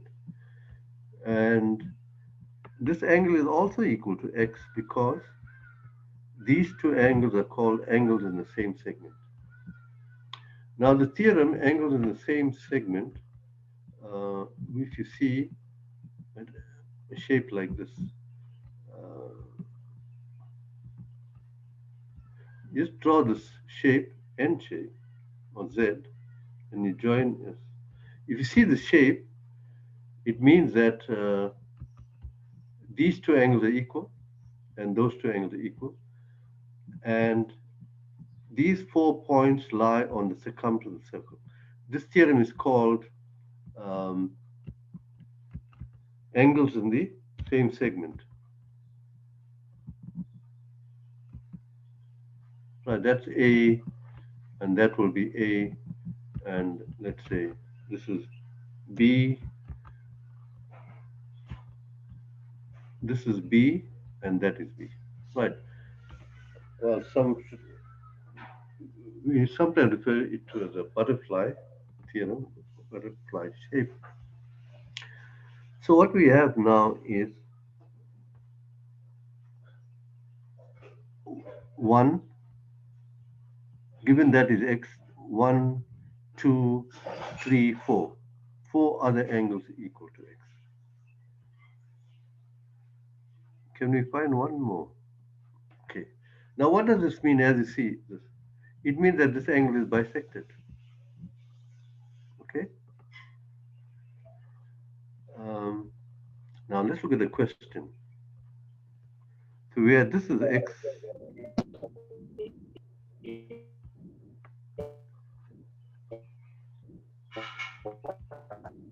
right?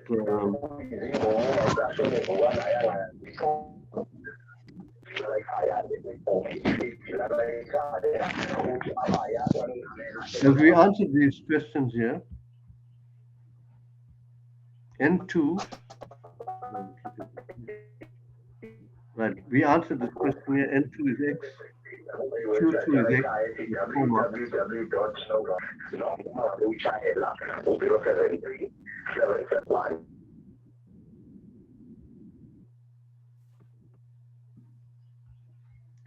The next step is prove that Mn over N, Mn over N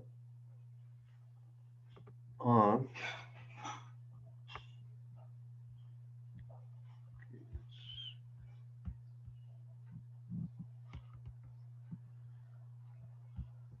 next step is prove that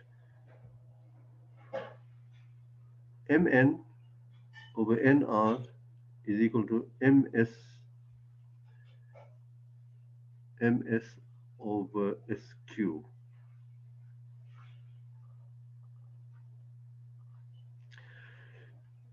Right.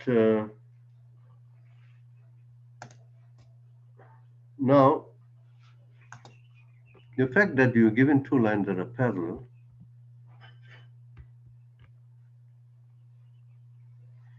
take triangle MPR.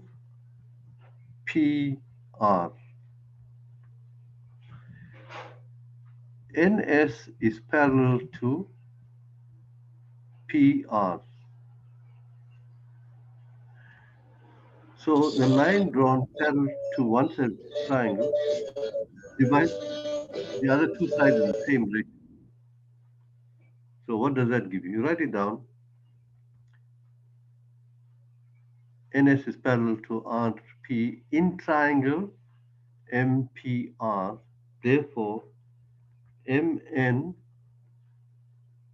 over NR is equal to MS over SP. Right? The line drawn parallel to one side of the triangle divides the other two sides in the same ratio. So MN over NR is equal to MS over SP.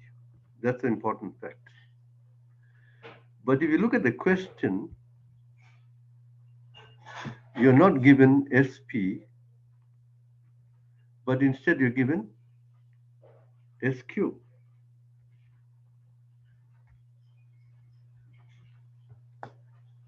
Right. Instead of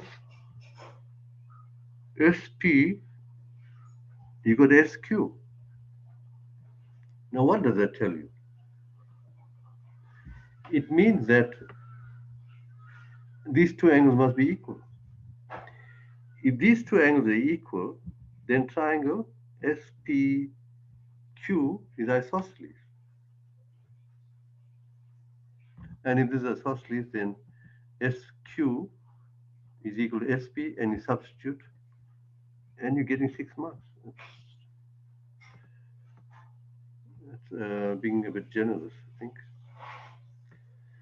Okay, so we want to prove that Q2 is equal to, if Q2 is equal to P3, then SQ must equal to SP. So instead of SP, you substitute QS, and it should be done. That is the analysis of the problem. So now why is this angle equal to X? That is what you have to prove.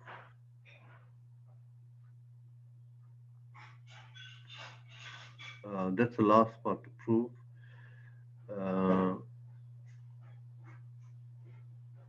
Okay, let's see. We got alternate angles there.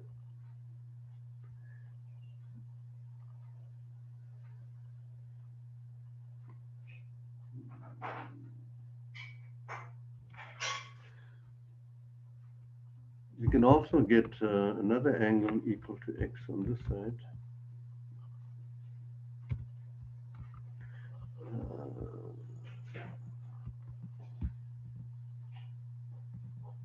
Let's see. Is this angle here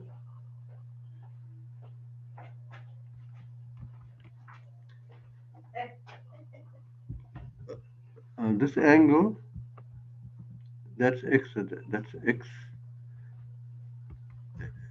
Also angle at center, sorry, angle between tangent and chord is equal to that.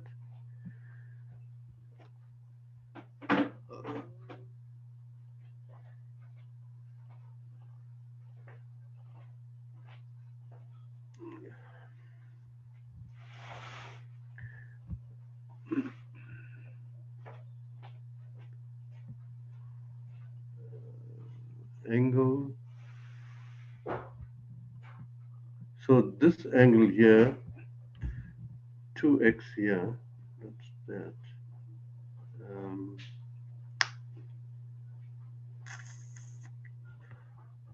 I'm going to go back to the diagram, something that is missing here.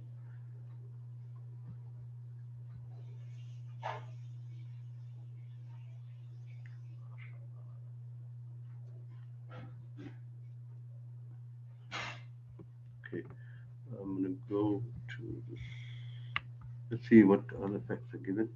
Right, more facts on the parallel line. I did prove this. So 2x.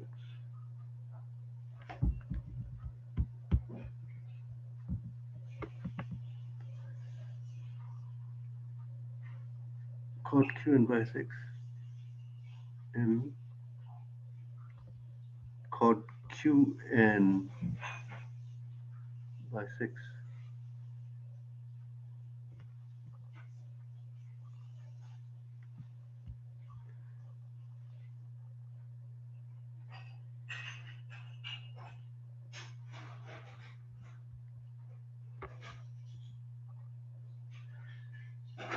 these two angles are equal.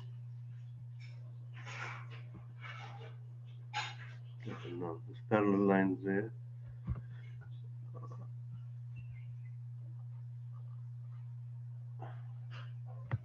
Let's see. Okay, we'll have a look and refresh this one again, and I'll give you the answer. We'll stop at this point. I'll quickly look at this and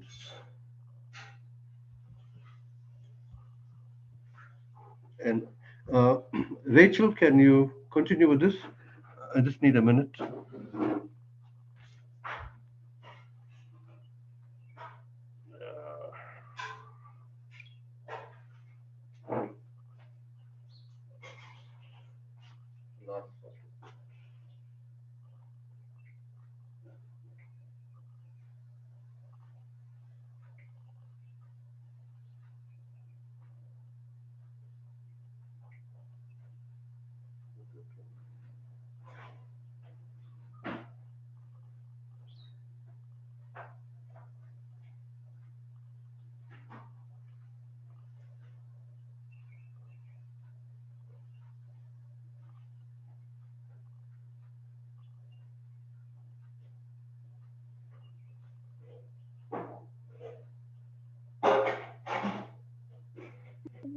Let's just take a quick break, and then at a couple minutes past 11 we can continue.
So in a couple of minutes after the break, we are going to look at the 2021 paper 2. We're going to go over the first couple questions until 12.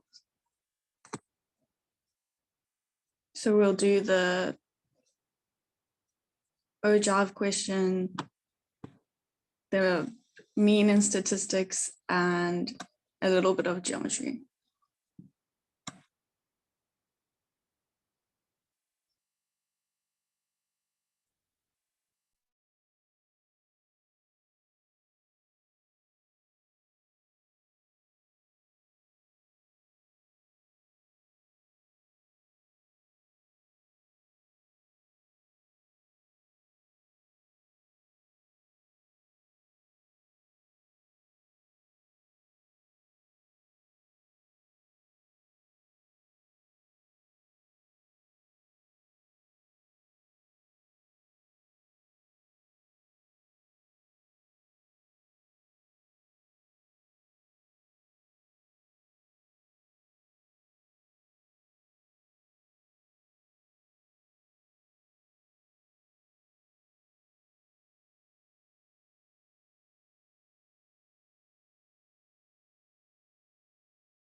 Okay, so we are going to continue. So we're starting with question 1. And question 1.1 says, Sam recorded the amounts of data in megabytes that she had used on each of the first 15 days in April. And the information is given. So I'm just going to write it down. So this is the megabytes of data she's used.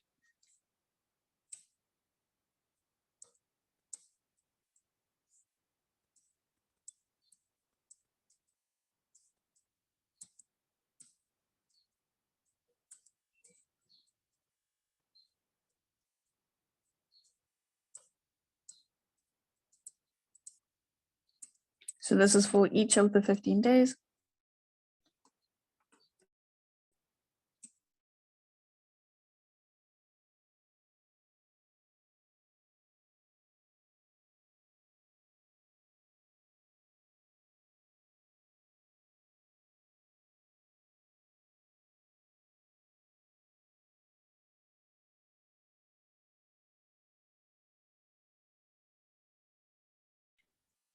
Says we need to calculate the standard deviation.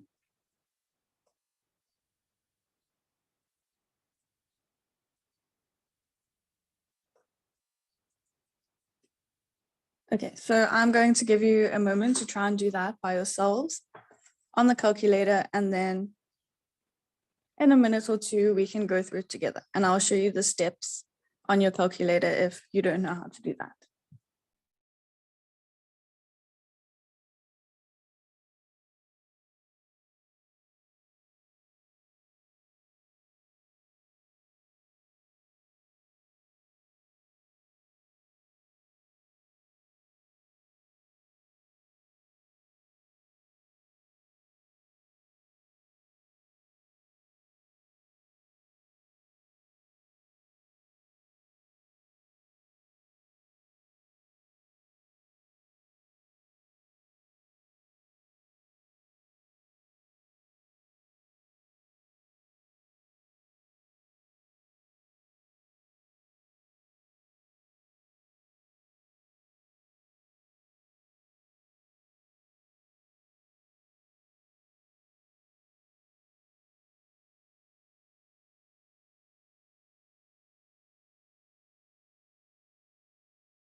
So I'm going to give it about another minute. And if anyone comes up with the answer, please feel free to share in the chat, or you can unmute yourself and say the answer if you want as well.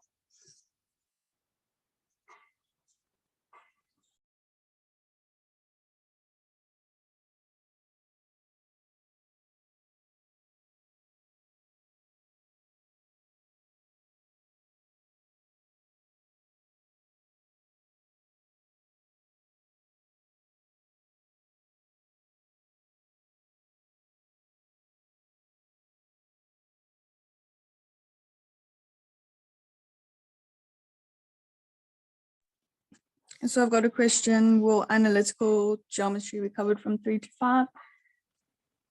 I'm not 100% sure because I'm not going to be doing that session, but I can put in a request with the other tutor that he goes through that. So I'm pretty sure he'll make time to do some analytical geometry.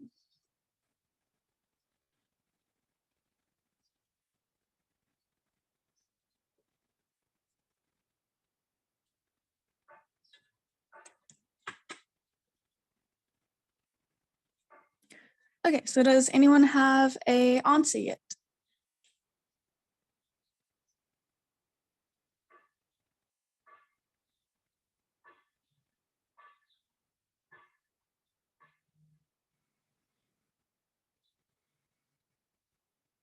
Okay. So I'm just going to show you how you can calculate all of this on your calculator. Okay, so first off, as you can see there, we're in maths mode and we need to be in stats mode. So click the mode button and then there you can see stats mode. So we're going to press 3. And as you can see, this is just one variable of data, the amount of megabytes used. So we're going to press 1. Okay, then our X comes up with all the little row numbers, and we're going to input each and every data value that we have.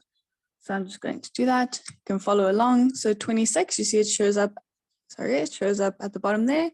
So I'm just going to press equals to put it into the table. And then we're going to repeat that for every single data value, making sure to just double check the answer that pops up to make sure you didn't accidentally put in the wrong thing.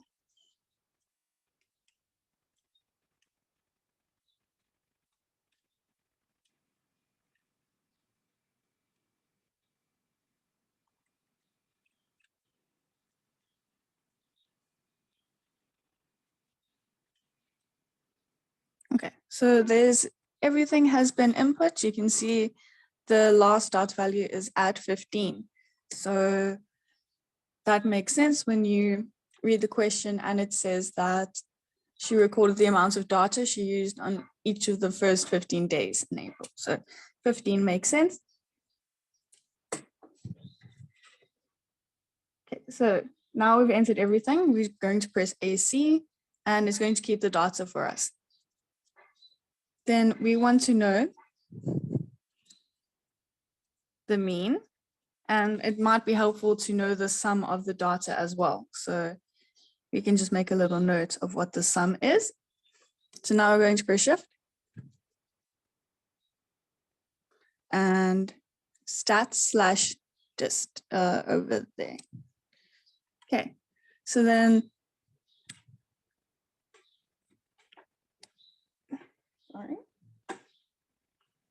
So that's going to come up with type, data, so you can see the data that you entered, the sum, and some variables. So for now, let's just look at the sum.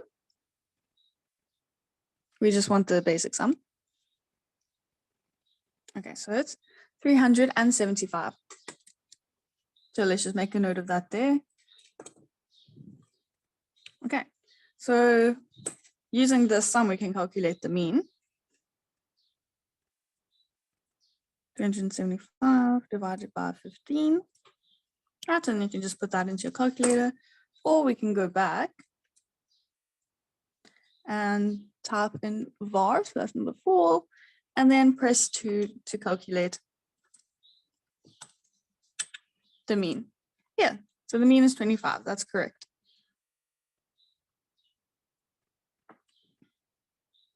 Okay, so now we're done with the mean, and we have the sum just in case you might need it later. We're going to say shift stat/dist, and we're going to look for the standard deviation. So we know it's number 3, that one there. So we just click it, press equals, and we get that the standard deviation is 17,65. So we're just rounding off to 2 decimal places.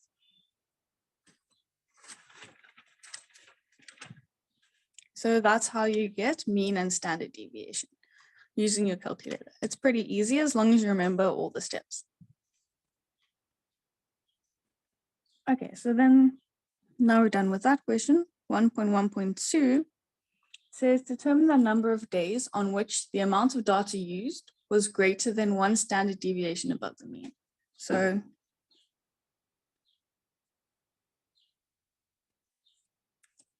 which days was this data above the mean plus 1 standard deviation? So we need to work that out first. So we take our previous answer, it is 25 plus 17,65.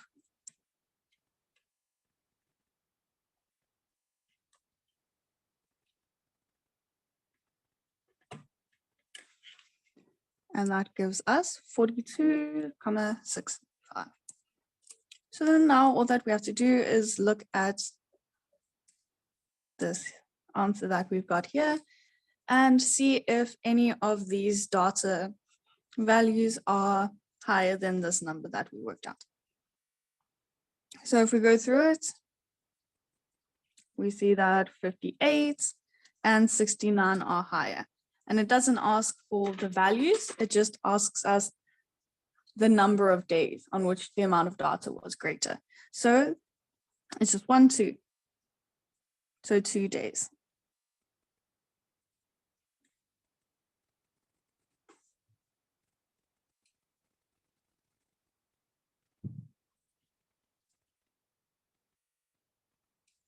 Okay, then the next question, 1.1.3.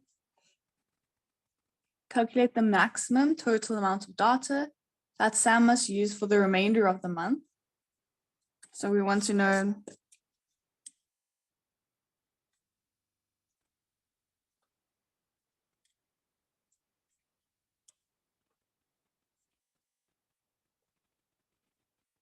the remainder of the month. We already have the first 15 days. This is the total number of megabytes of data that was used. So calculate the maximum total amount of data that Sam must use for the remainder of the month if she wishes for the overall mean of April to be 80% of the mean for the first 15 days. So that's quite a lot, but it's not so difficult when we break it up. So we want to know how much data for the remainder of the month. If she wants the mean to be 80% of the mean we've calculated already. 1.1.8. Okay, so if you had just used the calculator method for this one, now it's testing, do you know what the mean actually is? So it's the sum of all these data values divided by the total number of them. So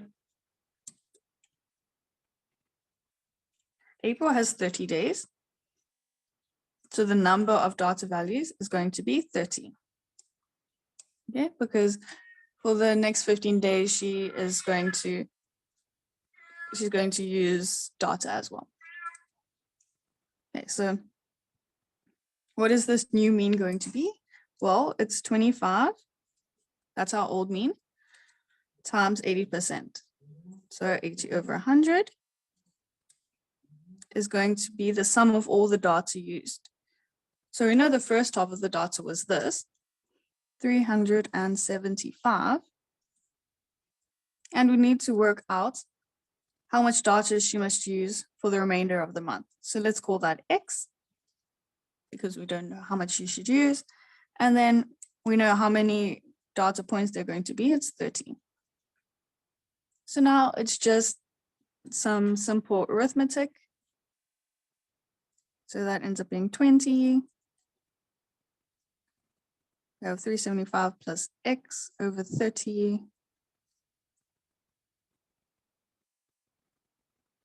375 plus X is equal to 600. And then when we subtract, we get 225 megabytes. So that is the maximum amount of data she must use in order to get this mean. Yeah.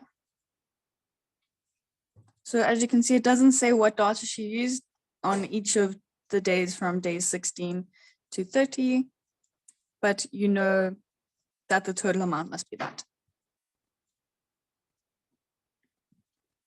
Please feel free to stop me if you have any questions. So this is question 1.1 finished. You can put questions in the chat if you have any, but if not, we're going to move on.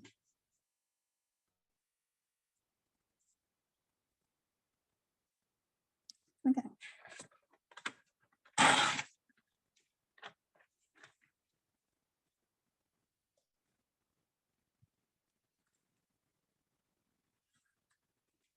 So now we're on question 1.2, and we have data on the wind speed and temperature of a town recorded at the same time every day for 10 days. So we have wind speed, and they've called this X. So this is what is given to us. They called it X, and temperature for each day They called it y.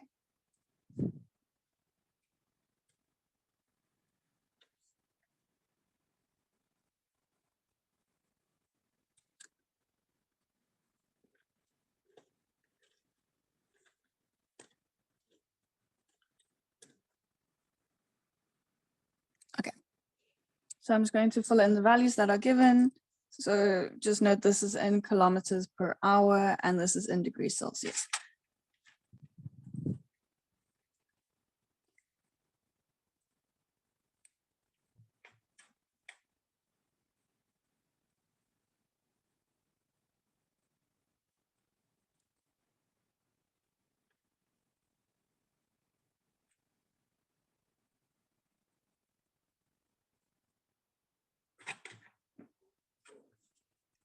And now the corresponding temperatures.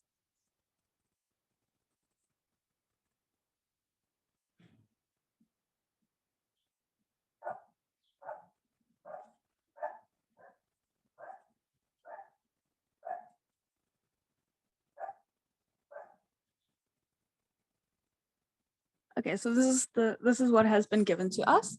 And now we need to determine the equation of the least squares regression line for this data. So that's 1.1.2.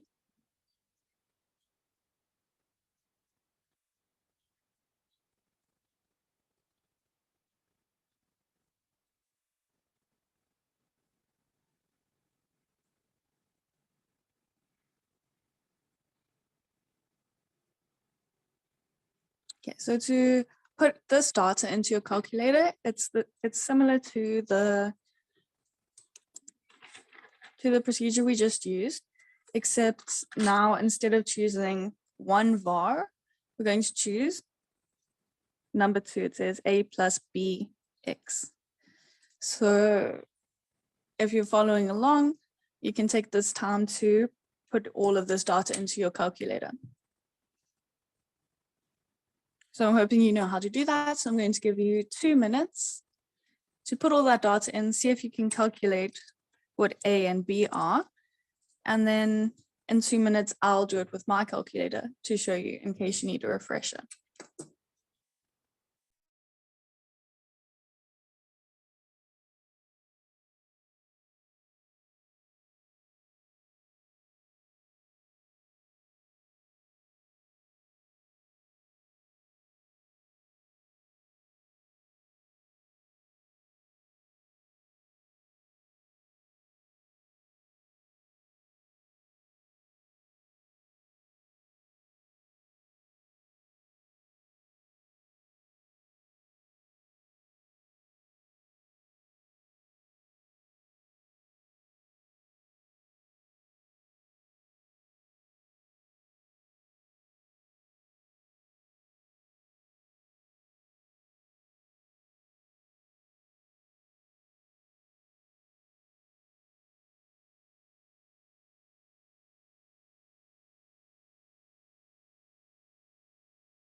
Okay, so if you're busy plotting your data, carry on. I'm just going to start and show the people who might not know or might not remember how to put in the data. Okay, so make sure you're on stats mode, press stats, sorry. Stats is 3. Then we're going to choose this one here. It says a plus bx. And then here's the x. So you're going to put all of those in down this column, and then the corresponding y values are going to go down the second column.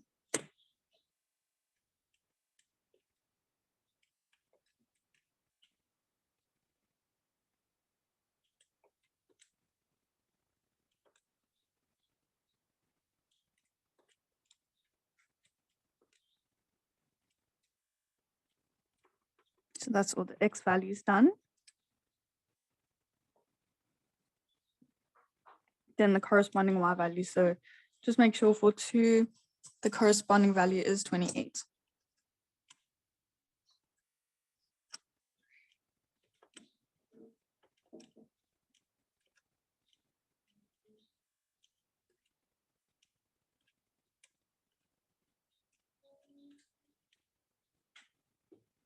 Okay, so that's everything. Hopefully everyone is on the same page. So now we press AC again. And we're looking for A, B, and this y hat. So we're going to press Shift, Stat, and it's going to show data. So we're going to look at data. Sorry, not data. Shift, Stat, variables. Hold on, something's gone wrong. Let me just do that again.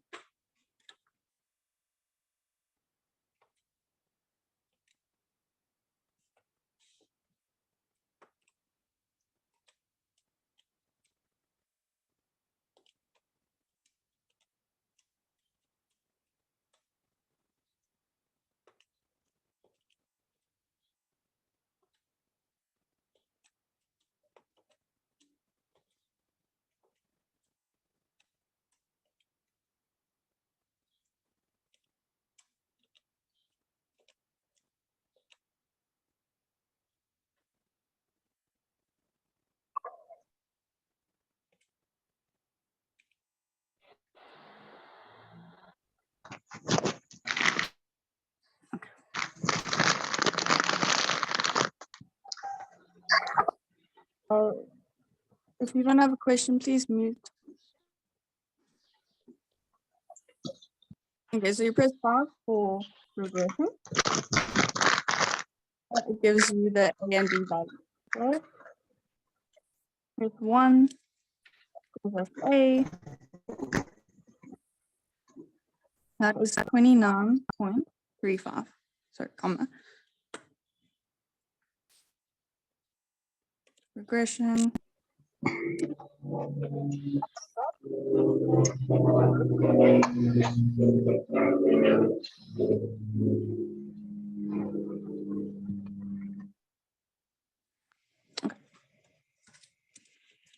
Negative 0.46. And now we have our A and B, so we can write down y hat. It is 29.35 minus 0.46x.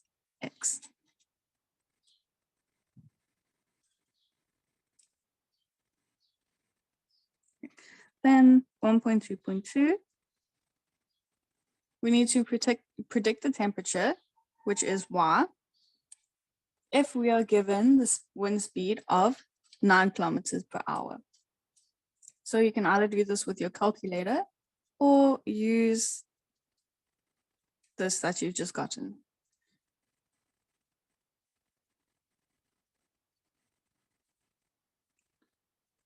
Okay, so you use your equation and simply substitute in 9 where x was, and then you should get that y is equal to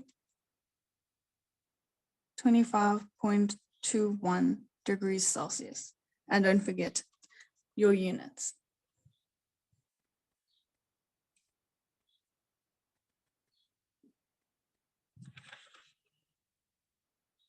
Okay, then next up,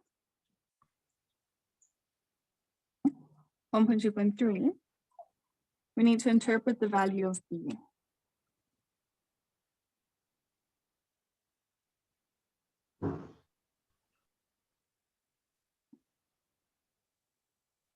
And it's simply 1 mark, so we can just say one little sentence about what b does with regards to wind speed and temperature.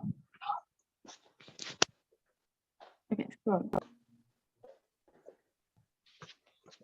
we know that b is equal to minus 0.46. So if it doesn't immediately tell you what b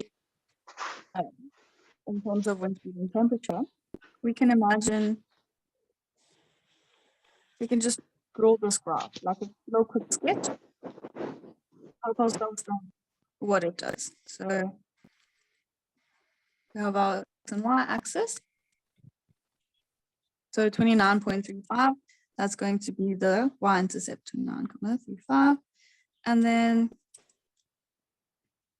around 62 is going to be the x-intercept. So this is just a little sketch for you. Right, and then you're going to draw the sketch. So yes, there's a question. Okay.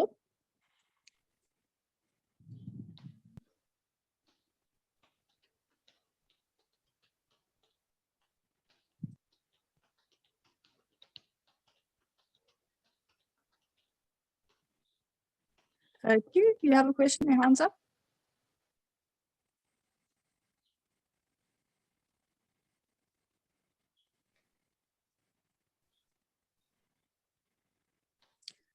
Oh, okay, so I don't think there is going to be a full session at this point because we're having another session this afternoon from 3 to 5. So I think that's going to be the last session before these exams. But I'm told that these sessions will continue on about a weekly basis before your finals.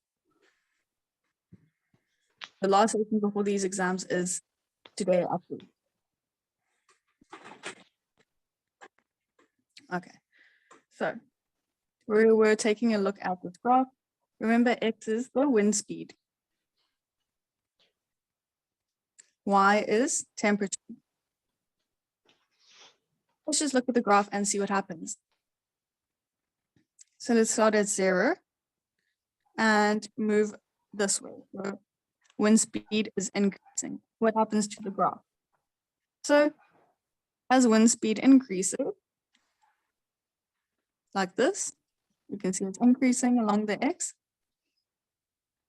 So we're going this way, basically. The wind speed is increasing, but the temperature is decreasing. You can see their temperature is decreasing. And that basically tells you all you need to know. So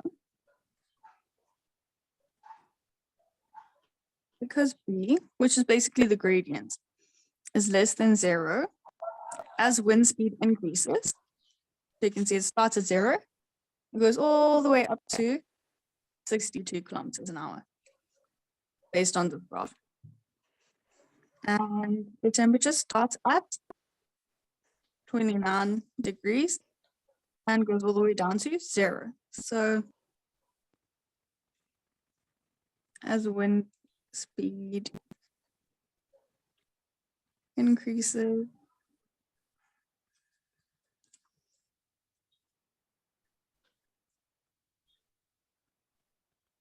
that means that the temperature decreases.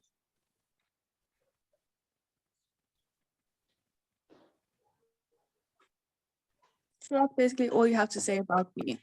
If you get that B is greater than 0 in some other type of data, you would get something that looks like that.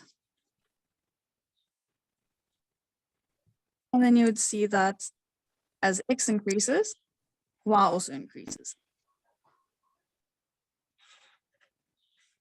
Do we have any questions about that so far?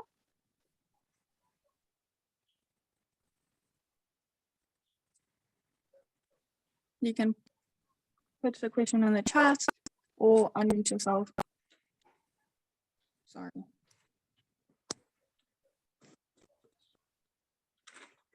And ask a question. And I don't mind going back if you realize you have a question after we answer the next question. So we are now on to question 2, which is the OGAV or cumulative frequency graph. So I'm just going to write out the data that's given. It's a number of grade 8 learners that were absent during a school year. And here is the data for that. So number of days absent is going to be a range.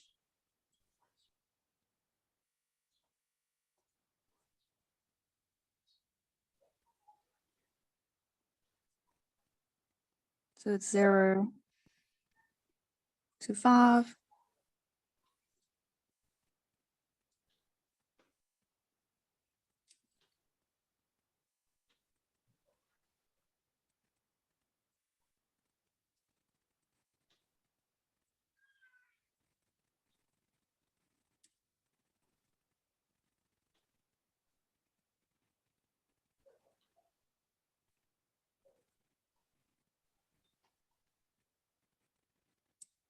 And we're going up to just less than 30 bits. Then it's the number of learners that are absent in these ranges.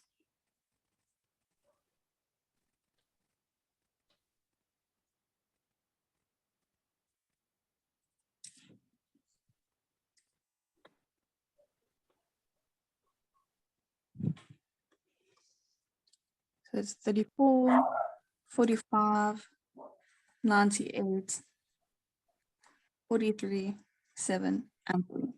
So that's what we're given. 2.1 wants to know what the modal class for the data is.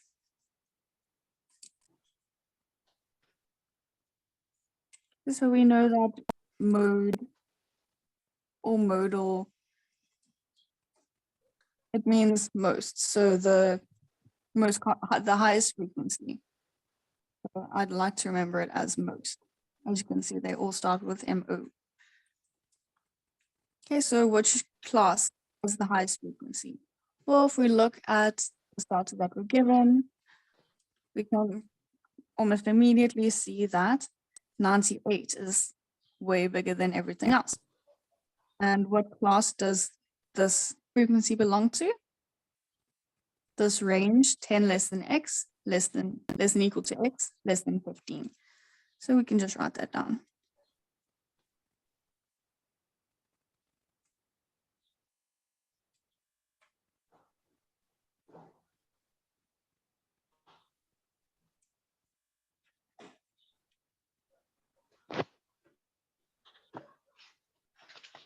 You can ask how many learners were absent from school for less than 15 days.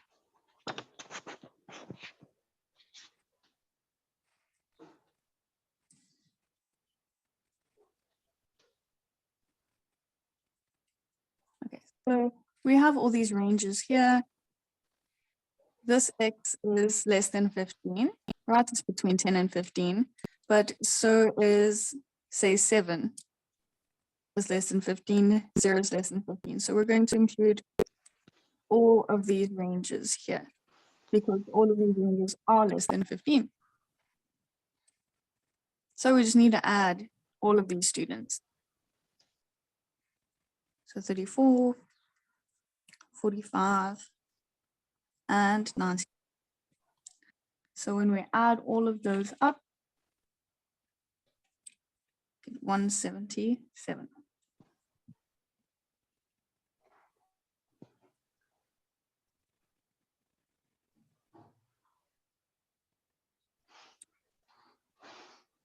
Next, we ask how many learners are in the school.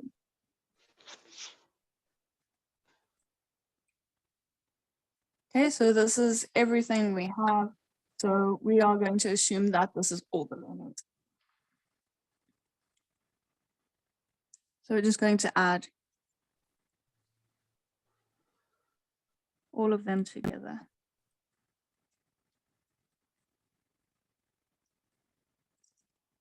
And that comes up to 230. So that's the total number of learners.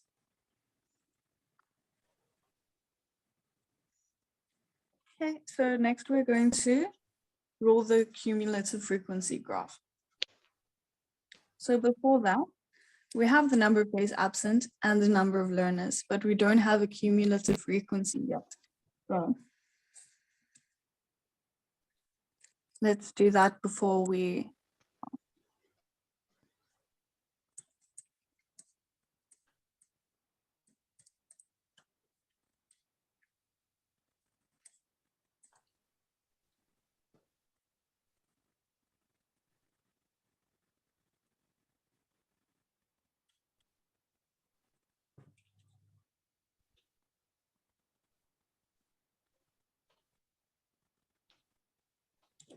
So I'm just going to do shorthand for the number of days absent.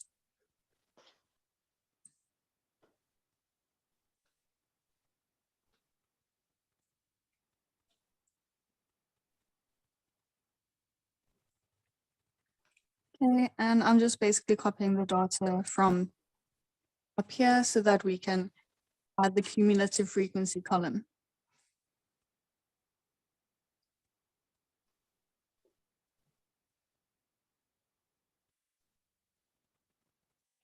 So the cumulative frequency, basically what you're doing is adding all the students that have come before.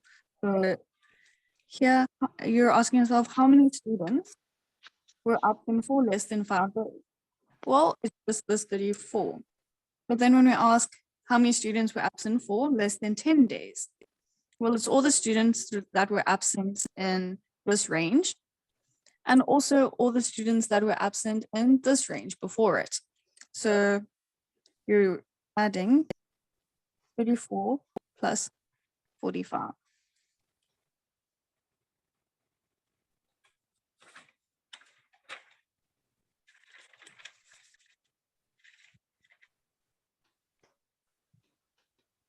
And that is 79. And then a similar thing happens. How many students were absent for less than 15 days? Everyone in this range, everyone in this range, and everyone in this range here. So we're adding 79 because that's made up of 34 and 45. So 79 plus 98. That gives us 177. And just note that we've already seen this answer before when we worked out how many students were absent for less than 15 days. So that's a good thing. We can see that we're on the right track if our answers are matching up. Then how many students are absent for less than 20 days? Well, we're just going to add that and that together, and it gives 220. Then how many students were absent for less than 25 days? Well, it's the students that were absent between 20 and 25 days, and all the students that were absent for less than 20 days. So 220 plus 7 gives 227. And then lastly, how many students were absent for less than 30 days? It's 230. We've also seen this number before. It is the total number of learners that are in the course.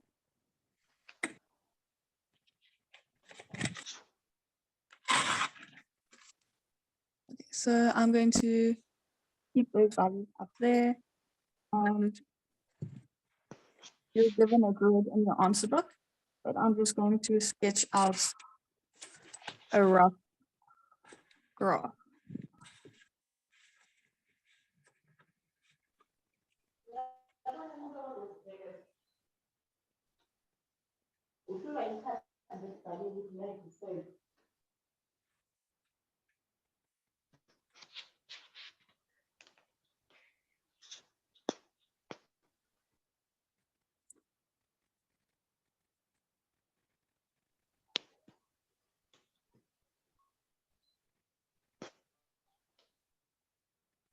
Okay, so on the bottom here, we have the days absent.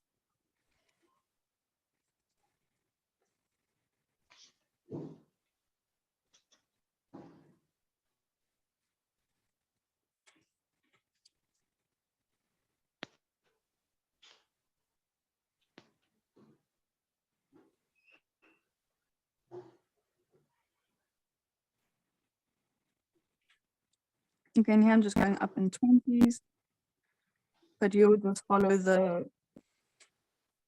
graph, the grid provided in the answer book.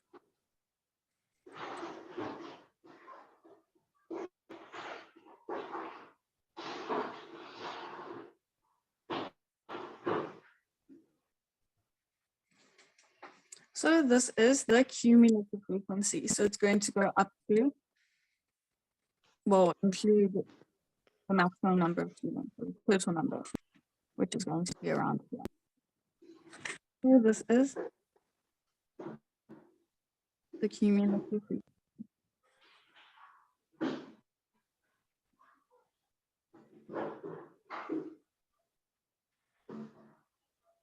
Now we are going to look at these values that we just calculated in order to fill in this OJAR.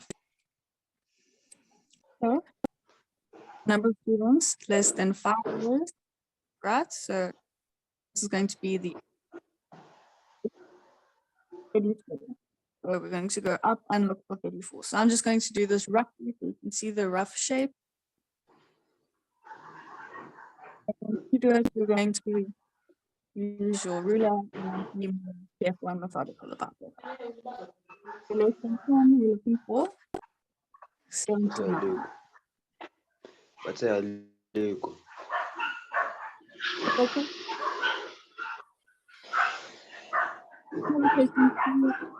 Turn into a microphone.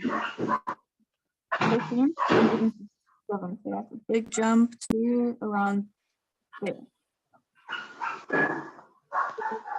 20, 25, 227.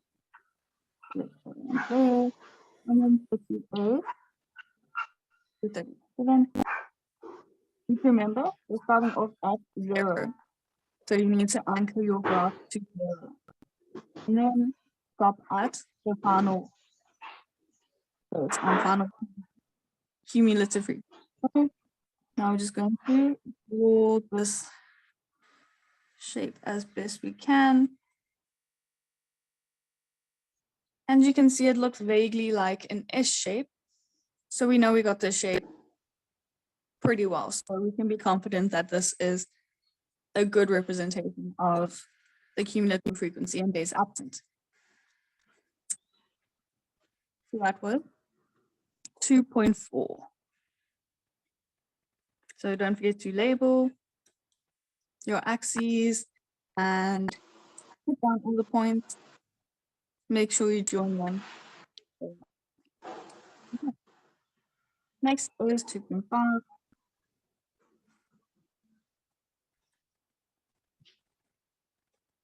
And 2.5 says use the cumulative frequency graph to determine the median number of days the grade 8 learners are absent. The median is middle.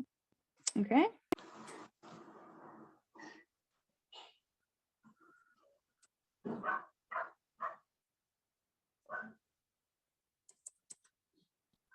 And I'll say you had no idea, like we found the middle of this one, the middle of this graph, like how do we find the middle? So you had no idea. So we're using the graph. So we use this to determine the median number of days. We don't know these days. So this implies that since we're not using this to find the number of days, we're going to use the cumulative frequency. So how we do that is down the middle. We know the maximum number, the total number of students is 230, and we go all the way down to 0. So what we're going to do is just find half of 230. 115. We're going to go and look for 115. That should be around there.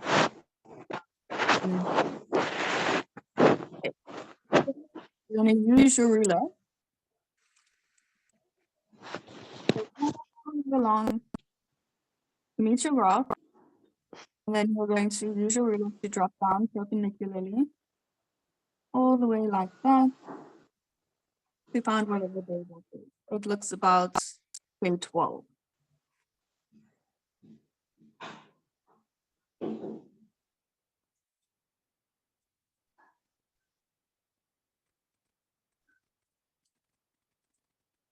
Equal to 12. And there is a little bit of leniency with these number of days because the graphs might be drawn with a little more bold or something like that because we are new human. So they will give as long as you're in this little range here. Maybe if you say it's 13, it would still be given. Okay, are there any questions about question 2 that we've just gone through?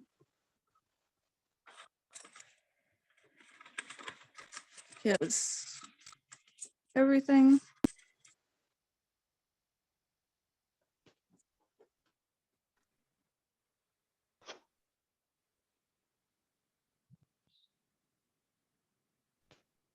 Okay, so we only have about 10 minutes left.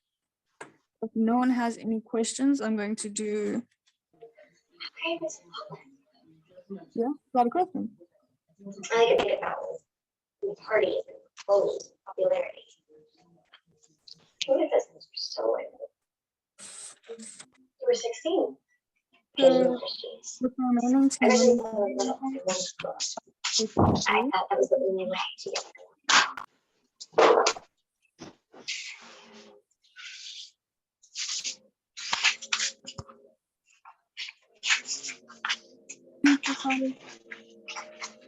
not ask the question. Okay, so question 3, we have a diagram. I'm just going to quickly and roughly sketch it. So we have point R, it's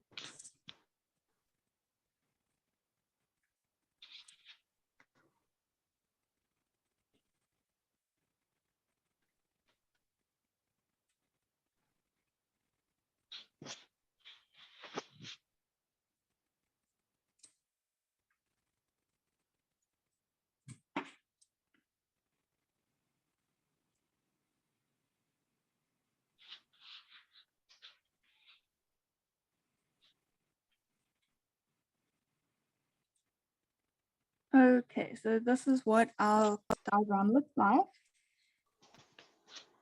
roughly. Okay, so we're given the origin, and now even though we are given a diagram, we can't assume that all the information we need is on here. So always remember to read the question, and it says in the diagram S 0 minus 16, so 0 minus 16, L and Q 4 minus 8 are the vertices of triangle this LQ, having LQ perpendicular to SQ. LQ perpendicular to SQ. SL and SQ are produced 2 points R and M respectively, such that RM is parallel to LQ. So that was given.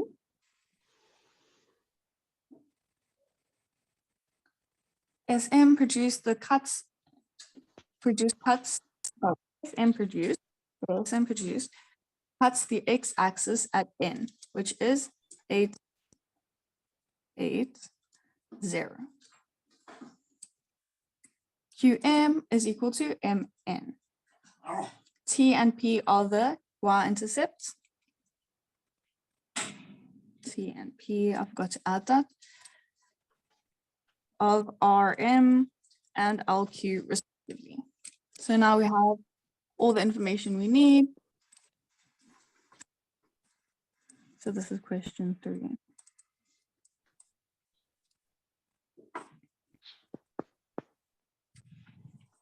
Three point one asks us to calculate the coordinates of M.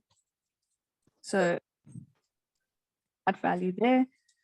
Well, this isn't too difficult because it is the midpoint of N and Q.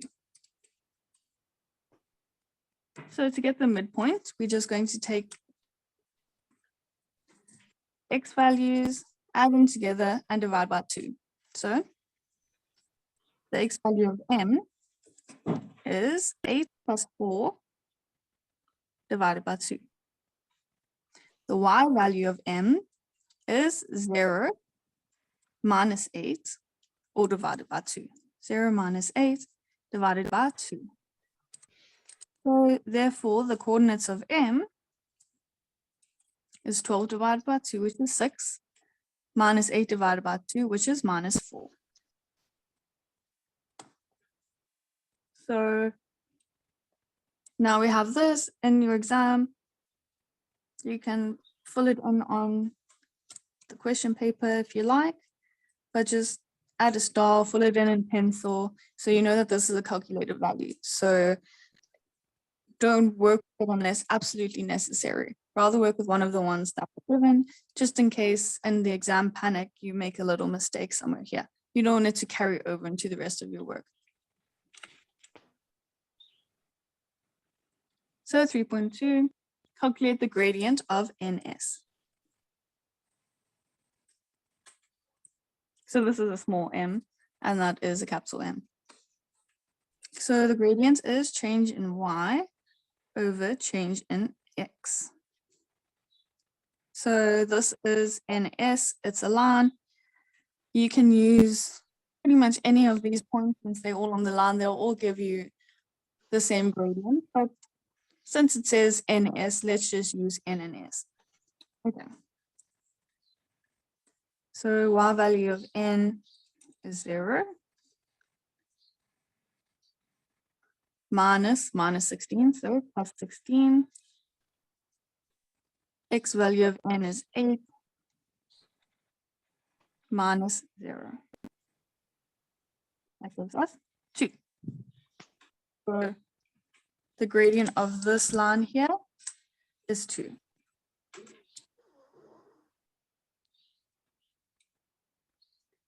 So next up, they want the equation of the line LQ.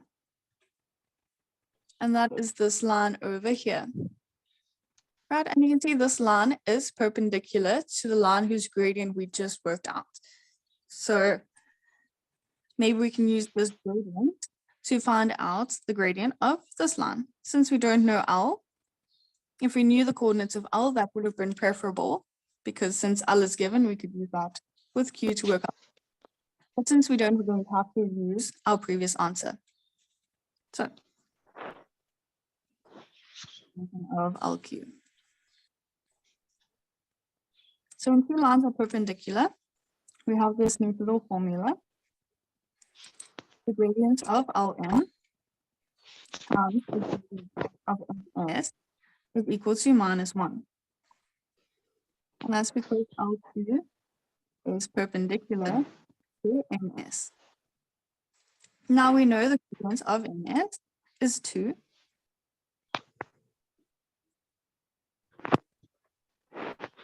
Now it's easy to work out the gradient of LQ. It's -1/2. I'll have the gradient and we have a point, so we can work out the equation. Y is equal to mx plus c. We know m plus c. So we're going to substitute in q. 4 minus 8. Substitute in -8. 4. And we're going to see what q is. So here we have -1/2 times 4, so that becomes -2. And when you take it to the other side, it's a +2. So C is -6. Now we've worked out everything we need.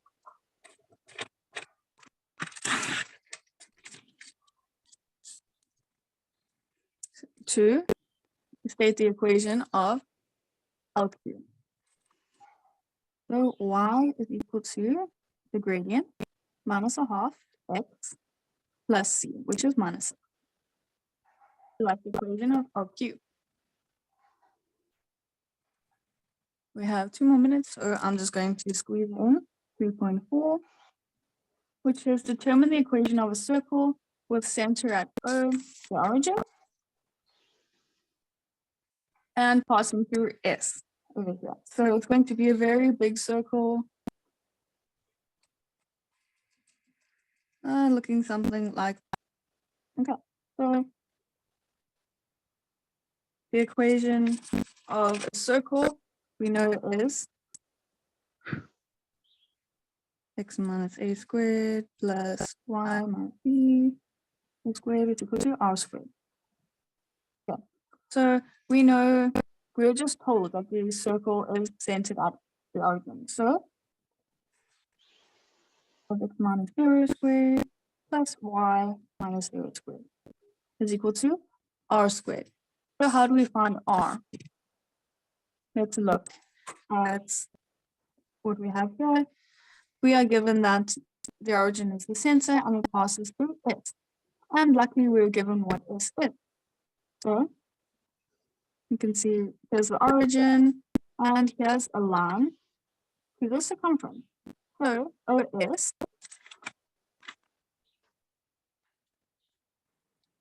is a radius of the circle that is given. What is the length of OS? Well, we can just look here and see. You can use the distance formula if you like. But we can immediately just see that the length is going to be 16. So we have 16 squared. And then finally we have x squared plus y squared is equal to 16 squared, which is 256.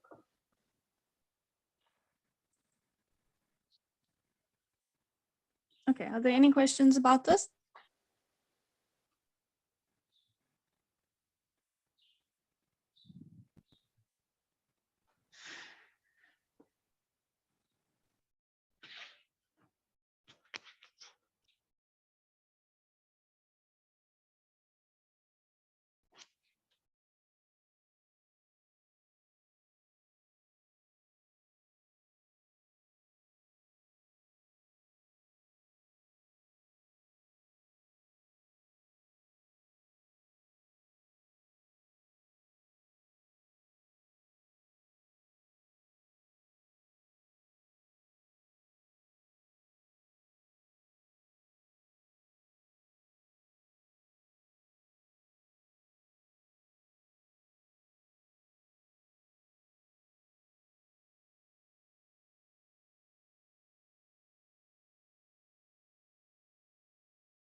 Part of the UKZN experience is the opportunity to be part of a community and to network with not only our world-renowned academics, but with future game changers and leaders.